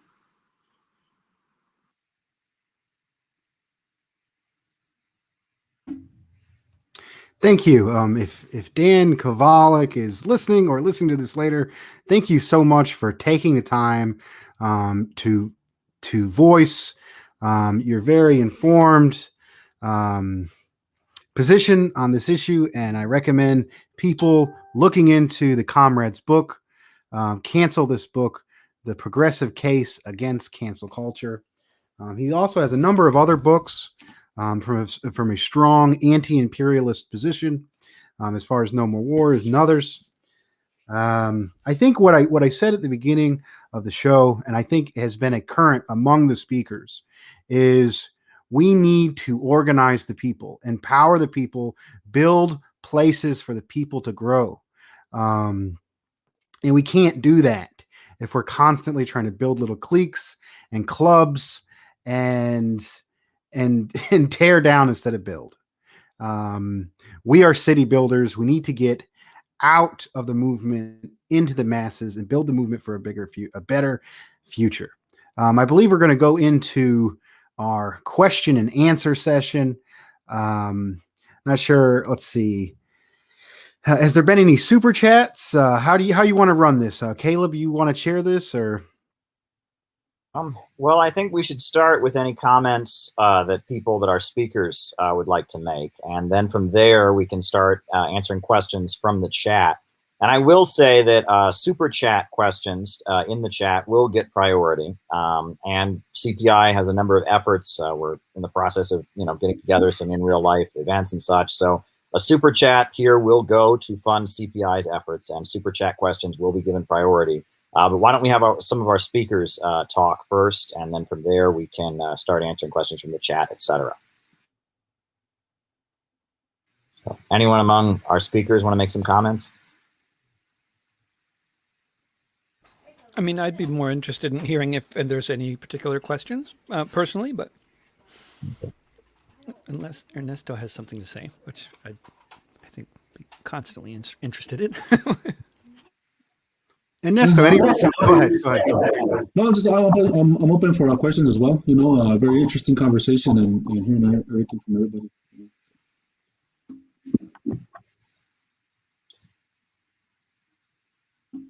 Well, in that case, I'll make a couple of comments. One thing that I think is an interesting historical parallel is that cancel culture really seems to mimic McCarthyism in a lot of ways. The demand that you disavow and denounce. There doesn't seem to be a lot of knowledge of history these days, but during the House Un-American Activities Committee hearings, people would be told, told to disavow and denounce their membership in the Communist Party, and then to provide the names of other people who had been associated with. And as long as you got up and apologized for being in the Communist Party and then provided names of other people who could then be canceled and forced to do the same thing, that worked. And that seems to be the game that they play. It's like, you can avoid being canceled as long as you denounce this person. Does any of the speakers want to comment on that historical parallel, perhaps? I mean, I would just want to say that, yeah, that is absolutely part of the phenomenon that's taking place and that's been going on in my experience for, I don't know, I guess that aspect that you're talking about for me is something that goes back, I guess, about 10 years. But this sort of idea of being, if you associate with somebody who somebody thinks is wrong about some important issue, then you are guilty by association if you don't denounce that person or if you continue to associate with them. And I see there's a question on the, that question is, I actually have written a number of songs on the subject. I have a new album out called It's Been a Year. I don't sing on the album, and I don't know how the songs go, so I can't like do one for you now, but basically I wrote all the lyrics, and a band called Virtual Bird did everything else, and the song is called Woke. And I also wrote other songs that are related to cancel culture. One is called I'm a Better Anarchist Than You, and one is called Vanguard. So I just wanted to insult all my friends, and insult the anarchists and then the communists, and see if I had anybody left with a sense of humor. And it turned out that most of them actually did have a sense of humor, and the 11 people I alienated with those songs probably needed to be alienated. You mind if I on it? Go ahead, Max. Go ahead. Yeah. So I think cancel culture, like amongst what I've seen amongst like Generation Z and like my generation, I honestly, besides people who are like really terminally online and like just like really, I think socially isolated, and also like kind of like just like don't have that many friends, like if I'm going to be blunt, I don't really see the phenomena too much amongst like a lot of my cohorts. Young people nowadays, we're trying to get jobs. We're trying to, get our driver's license. We're trying to, prepare for college and all these struggles like in the age of COVID. And there's a lot of seniors this year and last year that really struggled with the whole transition period to colleges, because you have the situation of COVID where like you don't know if you're going to get sent home or not. And you have all this online, and young people are really struggling. And I'm seeing a little more solidarity with young people nowadays. I think people, and this is good and bad in like a way, because people are suffering, but like it is bringing people together like in a way. And I think cancel culture, like amongst Gen Z, it happens. There's a lot of terminally online people, and it's a problem. But honestly, like I'm on the optimist side. I think through struggle, it's gonna breed a certain unity amongst like a lot of youth. And yeah, that's at least my take on it. It is a lot like McCarthyism, like having to disavow like everyone, like, oh, even you follow this person on Twitter who said a tweet I don't like about, let's say breaking America up into 1,000 pieces. You're a settler. And it's just like, it's ridiculous. Like no one's going to agree with someone like on every single like position or view. Like there are people who are Maoists, there's people who are Sakaists, there's people who are Marxist-Leninists, there's Khrushchevites, like there's so many different like points of views, and all those people have different opinions. Everyone is unique in like at least their individual opinions. No one is going to agree on everything. And this idea that you have to disassociate with people, who does it benefit? It benefits the capitalists, it benefits the wreckers, it benefits the like the COINTELPRO people. It doesn't benefit the left. And through struggle, we need unity. And the youth, from what I've seen, want unity. We don't want disorder. We don't want all this. We don't like the vandal tendencies. We want to be city builders. And that's kind of what I'm doing with my youth group, Students in Youth for a New America. You can follow us on Twitter at Students Beltway. And if you're under 25, join up. We need as many people we can get. Yeah, that's what I have to say on the subject. One thing that I wanted to add as a comment is that it seems like one of the underlying problems with a lot of the cancel culture groups is that if you listen to these people talk, they don't really think capitalism and imperialism are the problem. They think the problem is that there is some secret fascist conspiracy that has infiltrated the U.S. government. And we just need to purge the U.S. government of this vast secret fascist conspiracy. I specifically will call out ContraPoints and her video, How to Spot a Fascist. That video, is pretty ridiculous. And it would lead you to the conclusion that, there's some secret white nationalist plot that's infiltrated the U.S. government. And that really mirrors anti-Semitism, right? That's the anti-Semitic argument, is the problem isn't capitalism. It's just this secret conspiracy of Jews have taken over the American government. And it's a similar narrative, right? The problem is capitalism. The problem is the system. It's not a secret white nationalist plot. There are racists in the American government, et cetera. Sure. But the problem is the system. And when it becomes, looking for codes, secret hand signs, secret this, secret that, it feeds into this narrative. And I noticed that ContraPoints isn't the only one who's put this out. The latest Spike Lee film, Black Klansman, it was a good movie in some ways. I really liked it as a film. But again, it fed into this notion that the problem with police brutality and racism isn't that cops are racist, isn't that there's racism inherent in the system. It's that there's been a secret conspiracy by white supremacists infiltrating the government. And it seems like there is one wing of American capitalism that has decided that we need a kind of a woke makeover for the empire. And leftists, instead of challenging the whole system, our job is to just help the wing of imperialism that wants this woke makeover. It's our job to be their foot soldiers, and that seems to be a bit of a problem. I think that having a conversation about the system being the problem is what needs to go on now more than ever. So, any other folks want to say anything? Ernesto? Yeah, I wanted to add to that. That's really true, man. I mean, again, if you saw some of the stuff these people were saying, again, in particular about Chicanos, I can speak from that experience. Is just about the same. That racist right wing people were saying. That basically the problem isn't the system. The problem isn't capitalism. Isn't colonialism. The problem is cultural.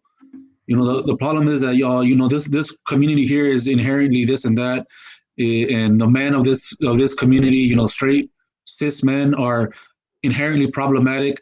So, the problem isn't, that you have a community that's been, colonized and that's, held, that's used as a trough for capitalism, for all these pigs. The problem is the people themselves, and it goes back to that, so then, what do these people really want, or what are these people really pushing the population to believe, and it's, to believe, continue upholding and believing in the imperialist government, not to challenge it, not to, build, but to destroy what could be built, and, have people fall in line. Only now they're woke, now you have, like that CIA commercial, now you have, Latinos in the CIA, and this this woman on that commercial saying all her identities and whatever, and like, okay, now the CIA is good, I guess,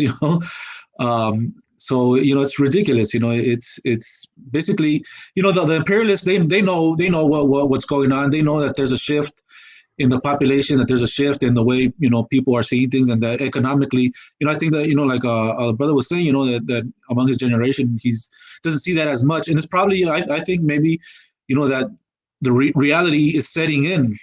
Reality is gonna force, or I think has been forcing people to like slap them around and be like, well, you can't be playing around with these word games and all this stuff. You're literally, you don't have food, or you don't have a home, or you don't have all this stuff. You have to you have to think about the world the way it is, not these fantasies, but the imperialists know this. They like we were saying, they study the population. So they got to throw in, these little things to make people think, oh, there's hope in this system. People have lost hope in the system, but they throw this stuff in. It's like, oh, we could actually fix it by having someone that looks like me, or having someone that uses these words and whatever, no, I mean, it's a complete joke. Imperialism is not broken. Imperialism is doing what imperialism does. Capitalism is doing what capitalism does.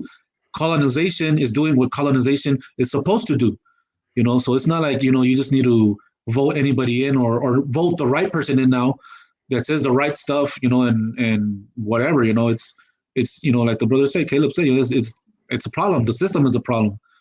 So I think that's a really good point. Caleb, you're muted. Anyone want to answer Andy's question that he just sent in there? Is war the ultimate cancel culture? If so, how do we prevent war without canceling those pushing for it? Anyone want to respond to what Andy asked? I'll take it. All right. I'll take it. Go ahead. I think that's a very good question. Is war the ultimate cancel culture? So if so, how do we prevent war without canceling those pushing for it? That's a very interesting question. I guess war is cancel culture. You bomb an entire country, destabilize it, prevent them from producing oil and selling it and competing on your market. You destabilize entire regions like in Afghanistan, which causes problems with neighboring countries in Russia and China, which are also competing against this small cabal of oil bankers' interest. So I guess that is cancel culture. But there's also the more covert. And I think this is a war, what they're doing. These campaigns, the McCarthyism, going back, tearing down those who are a threat to the system, and now cancel culture, tearing down great movements like Ernesto is doing, tearing down like great peace activists like Dan talked about, tearing down folk artists who want to speak against Palestine. They're trying to stop us and tear us down.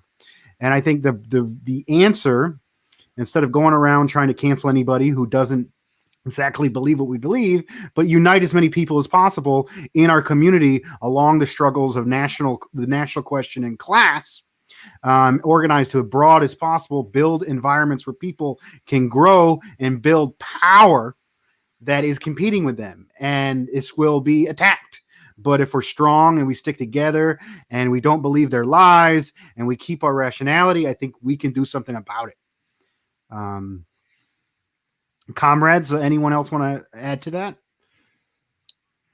Yeah, and it's like, it's really disgusting, like what cancel culture is, because what they're pushing is that they're pushing for imperialism, but they're trying to excuse it by hiding behind marginalized communities. And marginalized communities suffer. They suffer a lot. They suffer based on the position they've been in historically. They suffer on colonialism. They suffer national chauvinism. And they suffer all these things. And then these imperialists who are perpetuating the system, the people who are at Abu Ghraib, the people who are perpetuating the wars, the people who want to bomb Syria, the people who want to destroy nations and destroy cultures.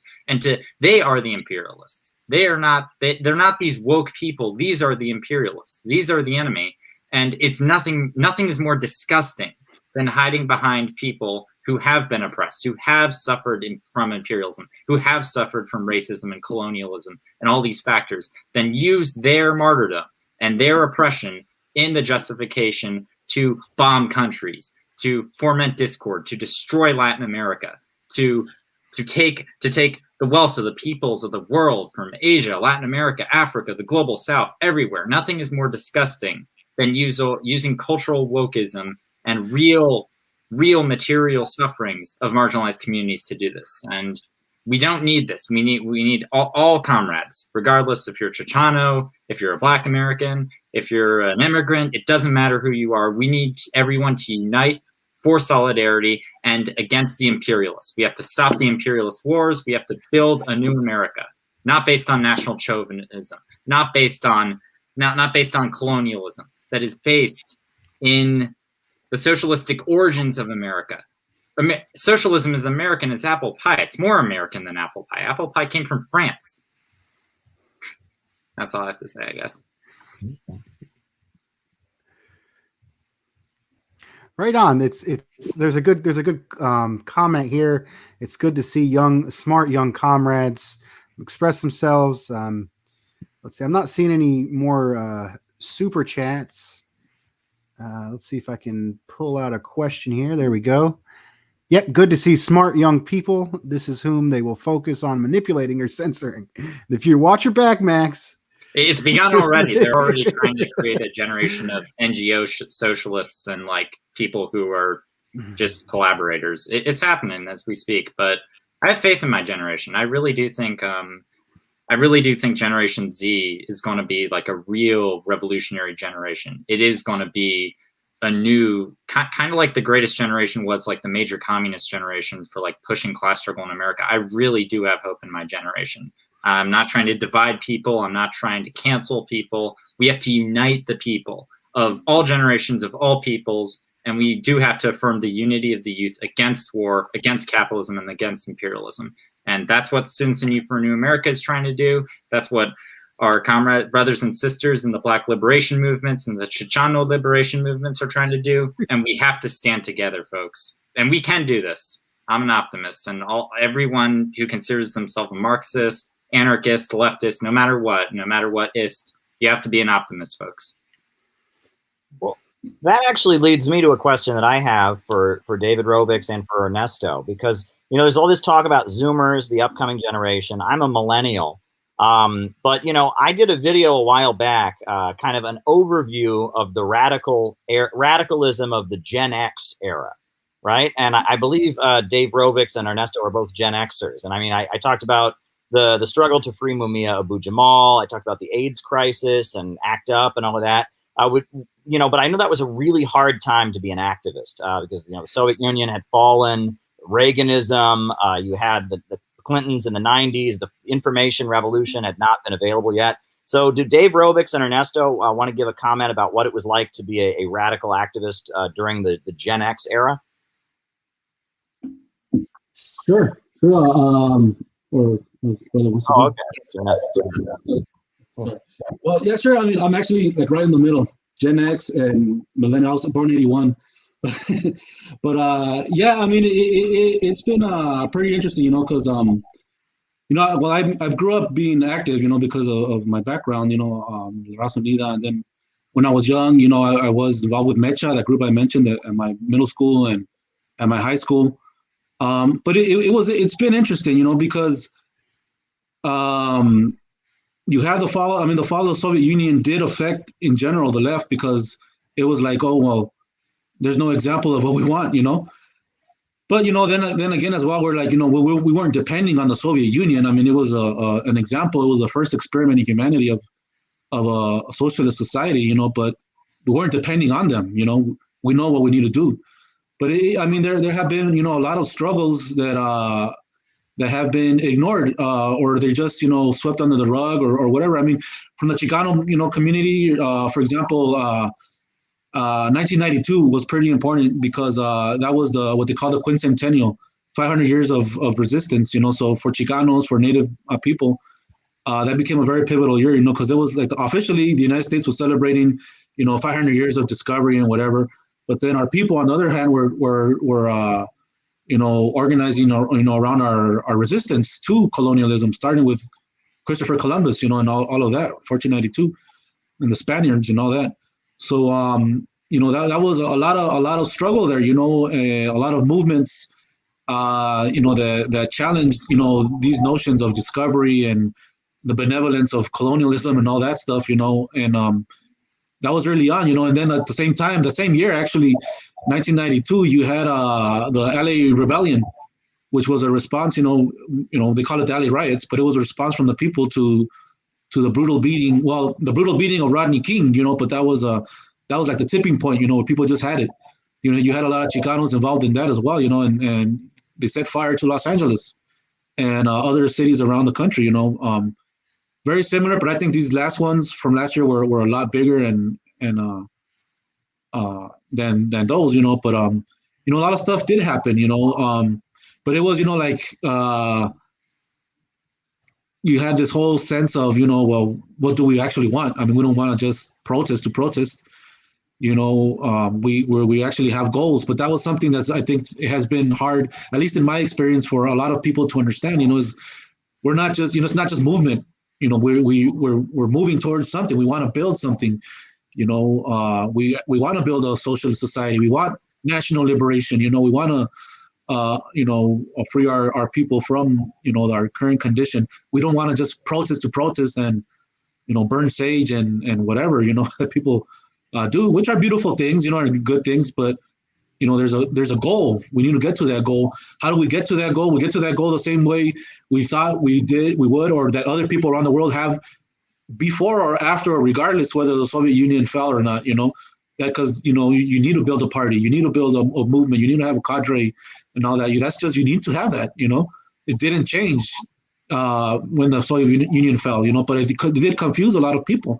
And they thought, I think that gave a lot of fertile ground for some of this woke stuff, to be like, well, we just need to be radical for radical's sake, or just to be cool or whatever, and no, man, we have goals that we want to reach,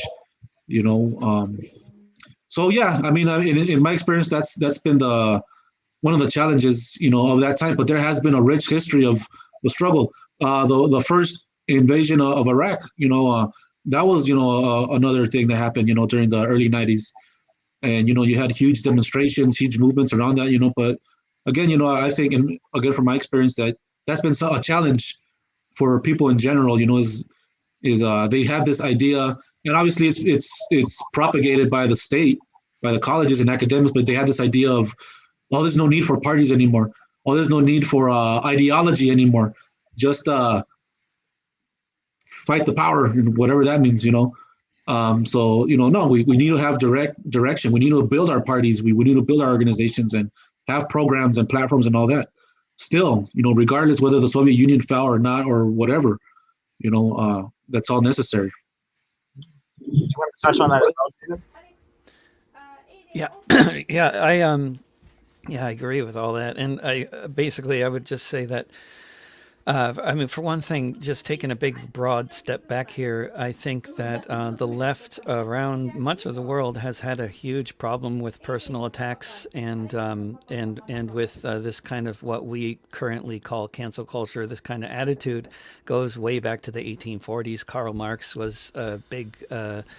Was very guilty of this phenomenon, and lots of his contemporaries were as well, which is not to discount any of their brilliance and positive contributions to all sorts of things. But this kind of discourse was very much normal back then, and it has been normal ever since. And there is no generation that figured that out and that got it right. The self-criticism sessions that Students for a Democratic Society and other groups in the 60s participated in were horribly destructive to to the social movements of the day, while also coming out of important need to challenge messed up parts of the culture, such as sexism and homophobia. But there's ways to evolve and to challenge each other and to move forward in a way that's coming out of love and solidarity and moving towards building a better society, rather than cutting each other down and proving that we're better or more moral than somebody else. The point is to actually win, to actually have accomplished something, to actually whatever that ultimately looks like, whether you're a proponent of different forms of organizing, whether it's through parties or through more horizontal organizing methods, which I think can be argued for very powerfully from the WTO protests in Seattle to the Zapatista uprising, and there's a lot of history for very good horizontal forms of organizing and lots of other forms of organizing. And there is no generation in the world where there wasn't resistance happening here and around the world. There's been really huge differences in terms of how the media covers stuff, and that's been very interesting. I was born in 1967, so I'm Generation X. So I've been paying close attention to the mainstream and progressive and right-wing media since I was 12. So I started reading, basically, a wide spectrum of print and other forms of media when I was 12. And I guess how long ago was that now? A while ago. So, what I've seen happen is it has been what's been especially notable is in terms of media coverage is how journalism gets more and more short form, less and less informative. There's fewer and fewer actual reporters. All the radio news departments that used to exist don't exist anymore. There's just so much less in the way of any kind of real funded journalism going on, and that's had a big impact. But also, in addition to that, there's just been they didn't used to cover. There used to be a lot of journalists, but they totally ignored the left. They were under orders. They would be covering the protests, and then there would be nothing in the media. So you'd see the journalists around, and what they were doing, I don't know, because there'd be no coverage at all. And that changed at different times. That changed. Occupy Wall Street got so much press when Cindy Sheehan occupied Crawford in Texas in 2005. That got so much press. Every protest against Trump got so much press, but here in Portland, you can have 12 people protesting against Trump or protesting against police, and it'll get blanket coverage. At least it did for years. But then if you protest, if you have a protest against gentrification or around the fact that the rent has doubled in this town and that sort of thing, no media, so. this is strategic on the part of the media, and that's some of the things that have changed a lot over time. But in terms of people protesting, in terms of stuff happening, I mean, the 1980s, which is largely thought of as a time of not much happening in this country. I mean, you had tens of thousands of people surround the CIA building. You had thousands of people getting arrested at anti-nuclear protests all over the country. You had thousands of people getting arrested protesting against the interventions, the wars in Central America that the United States was funding and arming and everything else, training. You had the sanctuary movement. You had loads of refugees from Central America being housed and through solidarity in a lot of stuff, the sanctuary movement, what that was all about.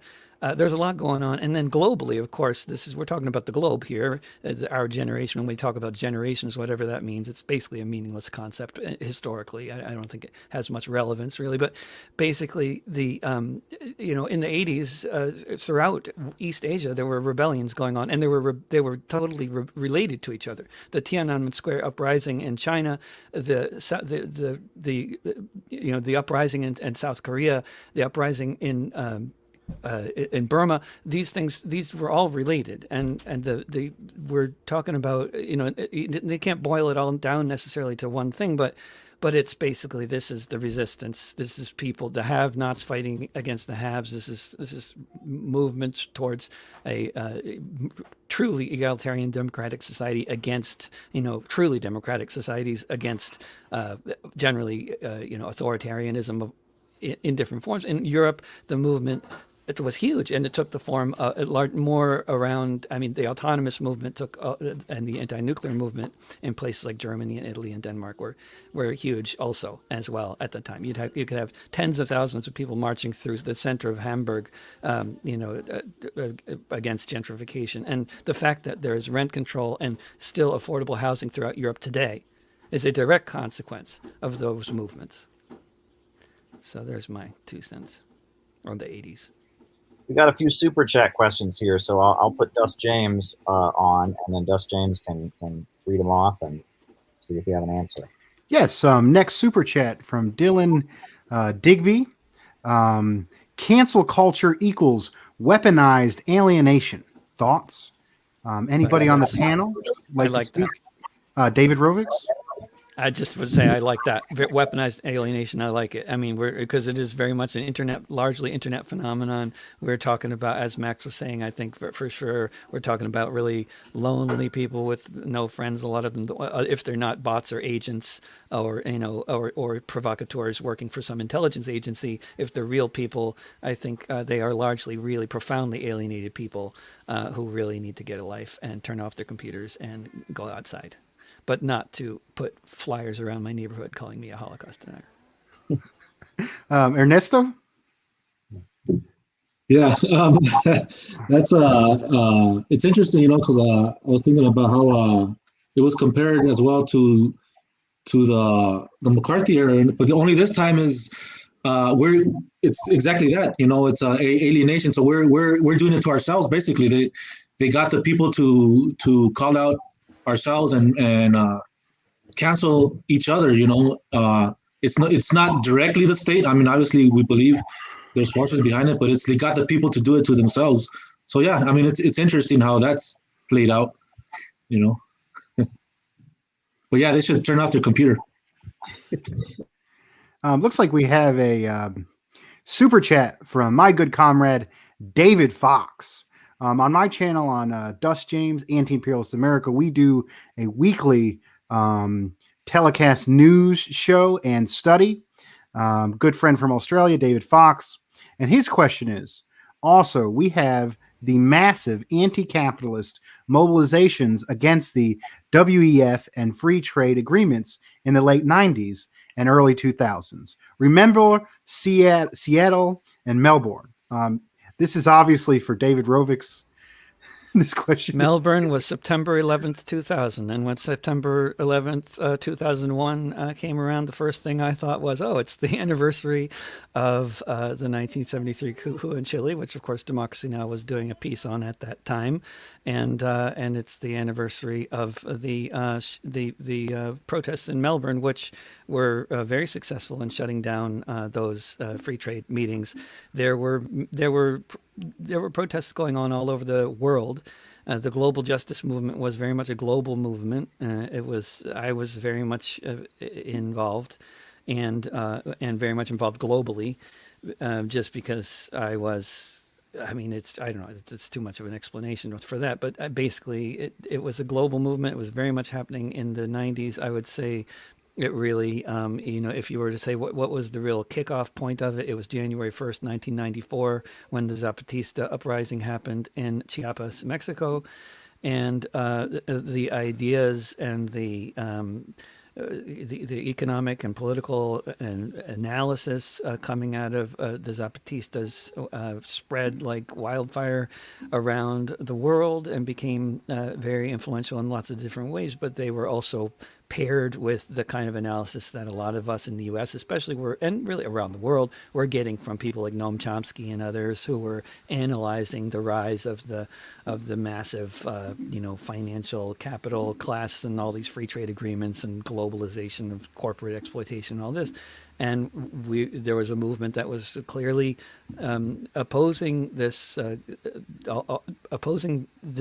model of global development, which is a model of basically, turning the what we were calling the global South into just basically sweatshops for the global North, and deindustrializing the global North and then turning the global South into sweatshops. It's much more complex than that, but that was very much a big thing that was going on in a lot of places. That the ideas that were really widespread, coming out of people like Subcomandante Marcos and Noam Chomsky and many others, Naomi Klein, many others. These ideas were becoming more and more popular, and you could find them in towns and cities, any college town throughout the country. I was doing gigs playing at little colleges where people talking about the World Trade Organization in student groups was just like normal, and it was a very interesting period, a very exciting period, and it was derailed by September 11th, 2001, which set into motion a whole lot of different things that caused the derailment of that movement in the United States. But it didn't necessarily derail globally. But in the United States, it really suffered immensely as a result of a lot of things having to do with 9/11. Okay, looks like we have one from Class Analysis. Can someone distinguish the cancel culture coming from the synthetic left and the West versus the censorship of socialist states like China? Caleb? Well, I guess I'm not exactly clear on what are they asking. Are they asking about censorship within socialist states or censorship of socialist states in the media? Because I think the viewpoint, the perspective we get on what goes on in socialist countries is often very, very much censored. And that fits in with some of this cancel culture. Look, a lot of people have questions about some of the reporting and some of the allegations that we hear in the U.S. media about various socialist states. There are a lot of things that, that turn out to not fit the narrative that we get in Western media. But part of this cancel culture, and one of the phrases that's been thrown at me, is that I'm a quote unquote genocide denier. Well, I don't deny that there are things going on with Uyghurs that may not be good, but I don't accept the overall standard, China is Satan narrative we get in US media, right? And that part of this cancel culture is you're expected, if CNN and Fox News say it about China or about the Soviet Union or about Russia or about Cuba or about Venezuela, you have to repeat it as true. And we know that they have lied about these countries many, many times throughout history. They really have. And that rather than actually engaging with people and arguing about what the truth is, they put a stigma on it. They think they can win an argument if they give you a label, right? You know, you might disagree with me about this. I might disagree with you about that. But rather than argue about what's true, we're going to stamp a label on you. You said this, and that makes you a this. And anyone who is a that is therefore is toxic and evil and should just go away. Let's argue about facts. You know, Gray Zone has done some very good reporting about the Uyghurs and how, you know, some of the people like Adrian Zenz, this right-wing pastor, who's the main source for all of these allegations about Uyghurs in China, is not particularly credible. You know, I've been to the Islamic Republic of Iran, and I want to give a shout out to Miss Madonna, who's in the chat. She spoke at a previous web conference. We have friends from Iran who are watching. You know, Iran is an anti-imperialist country, and I learned when I was in Iran that what most Americans believe about Iran is actually true about Saudi Arabia. You know, in Iran, they have a constitution, they have elections, you know, they have women that are brigadier generals in the military, they have women in parliament. Meanwhile, U.S. aligned Saudi Arabia is where women just recently got the right to drive cars. And it's U.S. aligned Saudi Arabia that is cutting people's heads off in public. But again, often when I bring these things up in the United States and I say, well, you know, Iran has its problems, just like China, just like Venezuela, just like other countries. But what you're saying about Iran is not true. Rather than arguing with me about what is actually true, people say, aha, you're an apologist for Iran. I've canceled you. I put this label on your head. And it's simply not true. You know, there was one story that was widely circulated in Western media, for example. And I've had this argument with many people. But, you know, it was widely circulated. I remember when I was in college, there was even a poster put up, and it had a picture of two men hanging. And it said, you know, the reason that Ahmadinejad says there's no gay people in Iran is because they kill them all. Well, those two men were hanged for raping a 13-year-old boy at knife point. Now, I don't personally believe in the death penalty, but there's a big difference between the death penalty for rape of a minor and being gay. And that if you read the New York Times, you know, they don't execute people for being gay in Iran. That is not true, right? That doesn't happen. Okay. But you know, I've had this argument with many people. I pointed them towards the New York Times article and other things. I pointed them toward the facts that these two guys were hanged for rape of a minor. You know, and instead of actually engaging with me about what actually goes on in Iran, I get, you're an apologist. And it's a way to just shut down the conversation, and that you don't win an argument. This is called ad hominem. This is a classic logical fallacy, right? That by accusing the arguer of being something, you haven't won the argument, right? Like evil people that are awful and toxic and horrible can sometimes say true things. You know, a broken clock is right twice a day. So by you know, saying, well, you're an Iran apologist or you're a China apologist, you haven't won the argument. But you simply, you know, canceling me or canceling somebody else who defends a socialist or anti-imperialist country doesn't actually win the argument. But it's about a way to avoid actually having the real argument about what is going on and what isn't. I think we should be honest about the flaws of anti-imperialist states and the flaws of socialist countries in the world. There's no reason that we should deny or gloss over the problems that these countries have. But we have to remember, how could they not have such problems? You know, facing the onslaught of U.S. imperialism, facing, you know, decades of attempted regime change and destabilization and sanctions, any society under that kind of onslaught is going to become very rigid and authoritarian, and is going to develop tendencies that are a result of that attack. And to expect socialist countries to immediately, the second they have their revolution, turn into heaven on earth and turn into, you know, this Shangri-La socialist paradise utopia overnight. And if they don't do that, then say, oh, they're rotten and throw them under the bus. That's in itself kind of a form of cancel culture, right? I mean, it's a perfect solution fallacy. You know, and in the real world, you know, all countries have problems. All countries have difficulties. All countries have shortcomings of things they could improve on. And I think that applies to socialist states just as much as it applies to non-socialist ones, imperialist countries, anti-imperialist countries, etc. Yeah, and if I could add on this, like just like the chauvinism, like imagine like the national chauvinism of people like saying, oh, the China or the Soviet Union or Cuba isn't perfect, so it's an evil country that needs to be canceled and you need to disassociate with it because it isn't perfect in, like, you know, a very specific way, which I ideologically would like it to be. Like, I'm sorry, but Western leftists really have no place criticizing these socialist countries whose people have actually managed to seize power and build mass movements and build their communities and be city builders. Whereas within the West, apart from like some neighborhoods, like even the Europeans have some red neighborhoods. In America, there's not one communist neighborhood anymore, unfortunately. And to criticize city builders, to criticize internationalists, to criticize anti-imperialists who are fighting for people who are currently under the yoke of imperialism in Palestine and South Korea, across the world, to criticize these countries on random abstractions and not like actual material problems, and like just to criticize them, like while you're speaking from a place of the imperial core, while you yourself within your community are not known, while you yourself are acting in a vandal way and not acting like a city builder and a pillar of your community and someone who wants to build up your society and build up socialism in your country. To criticize city builders, it's just the height of national chauvinism. And even if countries like aren't socialists, like Iran does not call itself socialist, and they're still an anti-imperialist country, to criticize countries that are emerging from poverty, emerging from imperialism, emerging from all this destruction that the US, the Anglo-Saxon imperialist Atlanticist world order has brought on these countries,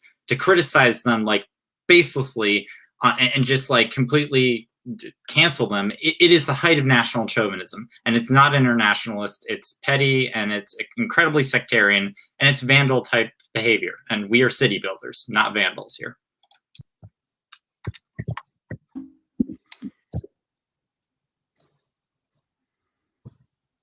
Yeah, may I comment as well? Yeah, going along that, I think it's very true. There's a quote by Kwame Ture of the All African People's Revolutionary Party. He once said of the capitalist media, they don't lie some of the time, they lie all of the time. And it reminds me, I remember a few years ago, I saw this interview. I forgot, it was some official from the Venezuelan government. He was being interviewed by one of the mainstream Spanish language TV stations, and this person is like railing on Venezuela, saying this and that, Venezuela, this and that. And this person who was talking was from Colombia, right? And they're talking about Venezuela. And the Venezuelan person, the official, he says, do you listen to yourself? You're talking to me about my country, when in your country there's a little war going on. You have the death squads, you have the military in the street, you have all this stuff, you have people dying of hunger, and you're telling me all this stuff about my country, and and I find it, it's ridiculous, the way they do frame that, and even the way they put that into the minds of my people, because you'll have people, saying, arguing like, oh, Cuba is this and that, and Venezuela is this and that, and Nicaragua is this and that, and they have family in Mexico. It's like, well, you have family in Mexico. Why? It's not attacking, our people from Mexico, but why did they come here? They didn't come here because Mexico is, this, economically, great place. Mexico is a perfect example of a capitalist state, and you have extreme poverty there. It's not Venezuela. It's not Nicaragua. It's not Cuba. It's Mexico or Guatemala or Salvador or all these other countries, the majority of Latin America, Haiti, look at Haiti. When do they ever talk about Haiti the way they talk about Cuba? They never do that, and then they make it seem as if, all this terrible stuff that happens in these countries is like some natural phenomena. All people are starving to death, that's part of it, but then when they talk about, some little issue in Cuba or Venezuela, oh, look at it, that's the government doing that. That's Fidel Castro's ghost purposely coming out and keeping food from people's mouths. And they never talk about the blockade, or they never talk about the achievements of Cuba, despite all of that, and the achievements of all these other countries, China, Vietnam, Venezuela, who are struggling against insurmountable odds, or odds that they will overcome eventually, but. In Iran, all these countries that are struggling against these huge odds, and they still are able to do things all these other countries that are puppets of the United States will never do. So I think that's something we need to keep in mind. The media, the way it plays on things, the way it words things, and its purpose. Its purpose is not to inform you. Its purpose is to convince you of something. especially if you're from the oppressed, convince you to think like the oppressor and that their interests are yours. They're not, So, let's just keep that in mind when we talk about how, these countries are portrayed. All right, so we're getting a little past. We're well past 2 hours, I should say. Do we want to take a couple more questions and then wrap up? Is there any other questions we want to do? Well, I would just like to. I would just like to take a 1 minute answer at that question that other people were perhaps straying from fairly distantly. Although that was all very interesting, but the question was about censorship in the socialist countries as opposed to in the Western countries, and I think specifically in terms of censorship, like if we're talking specifically about what about actual censorship or promotion of different voices in the press, in the arts, etc. That is a very real phenomenon in actual socialist countries, as well as in capitalist countries, as well as in social democracies. And in all those different kinds of countries, censorship and the opposite of censorship, which promoting voices and art and stuff that different entities, whether government entities or other entities, individuals, or the market, or any whatever else wants to promote. I mean, it's gonna that all is very real, and that's very real in every society. And to ignore that is, or to and not that anybody's ignoring that, but that's very real. The censorship is everywhere, and promoting different views is everywhere. That's normal everywhere. And the question is, what views are getting promoted, and what is getting censored, and in what ways are things getting censored, and in what ways are things getting promoted. But in every society, things are getting censored and things are getting promoted in one form or another. Basically, I know a lot of artists coming from places like Cuba and the GDR, back when there was a GDR, and Russia and lots of other places. And, and basically there's a very common experience that people have when they come to the United States from one of those places, if they're artists who were hoping things would be better here. And usually what happens is things are not better here. They don't get the funding for anything that they wanted to do.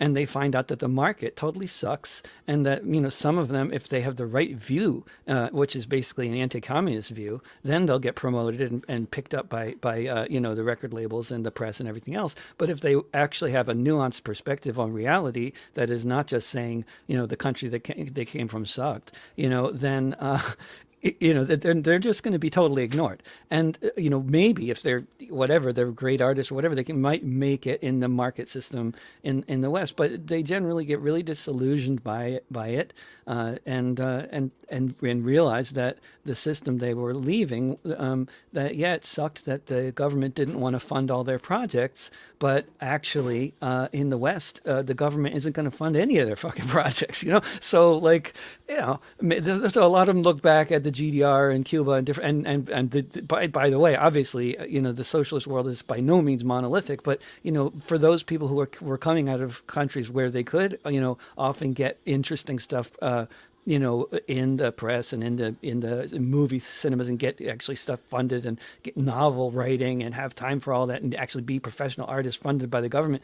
I mean, yeah, they didn't know. A lot of times they got all this propaganda from the West, and they thought, well, so maybe everything's great out in the West. And I mean, in the actuality, yeah, it was a lot of times, they realized that it was having all your stuff paid for by the government to produce everything you wanted to get produced. It wasn't realistic in the first place, and it wasn't going to happen in the United States or any other country that they moved to.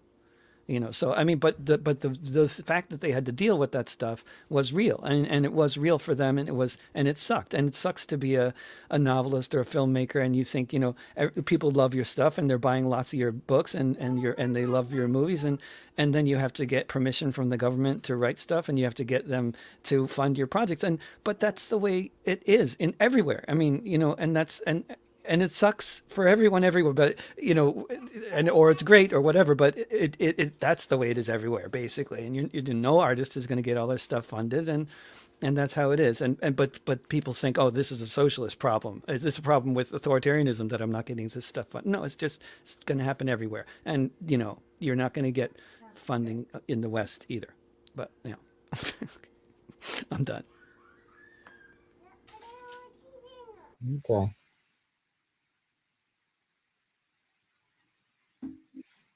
All right. I think if there's no more questions, it'd be a good place to end it.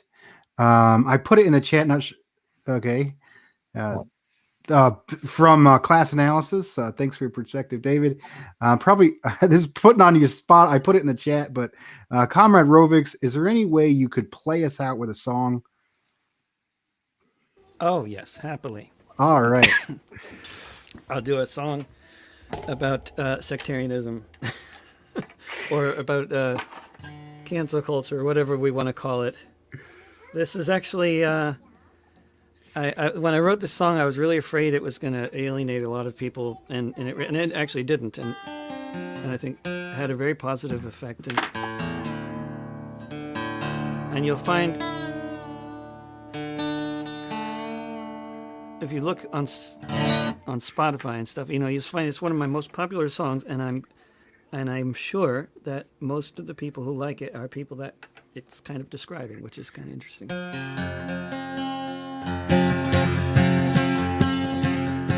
I don't drive a car because they run on gas, but if I did, it'd run on biomass. I ride a bike, or sometimes they skateboard, so fuck off all you drivers and your yuppie hordes sitting all day in the traffic queues. I'm a better anarchist than you.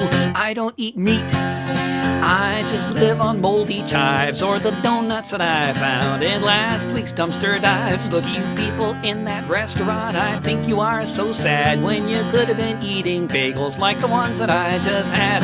I think it is a shame, all the bourgeois things you do. I'm a better anarchist than you. I don't wear leather, I like my clothes in black, and I made a really cool hammock from a moldy coffee sack. I like to hop on freight trains, I think that is so cool. It's so much funner doing this than being stuck in school. I can't believe you're wearing those brand new shiny shoes. I'm a better anarchist than you. I don't have sex, and there will be no sequel because heterosexual relationships are inherently unequal. I'll just keep on moshing to anti-flag and clash until there are no differences in gender, race, or class. All you brainwashed breeders, you just haven't got a clue. I'm a better anarchist than you. I don't believe in leaders, I think consensus is the key. I don't believe in stupid notions like representative democracy. Whether or not it works, I know it is the case, and only direct action can save the human race. So when I see you in your voting booth, then I know it's true. I'm a better anarchist than you. I am not a pacifist, I like throwing bricks, and when the cops have caught me and I've taken a few licks, I always feel lucky if I get a bloody nose, because I feel so militant and everybody knows. By the time the riot is all through, I'm a better anarchist than you. I'm a better anarchist than you. Right on. Well, thanks everyone for coming to Center for Political Innovation. Cancel this webinar. Thank you.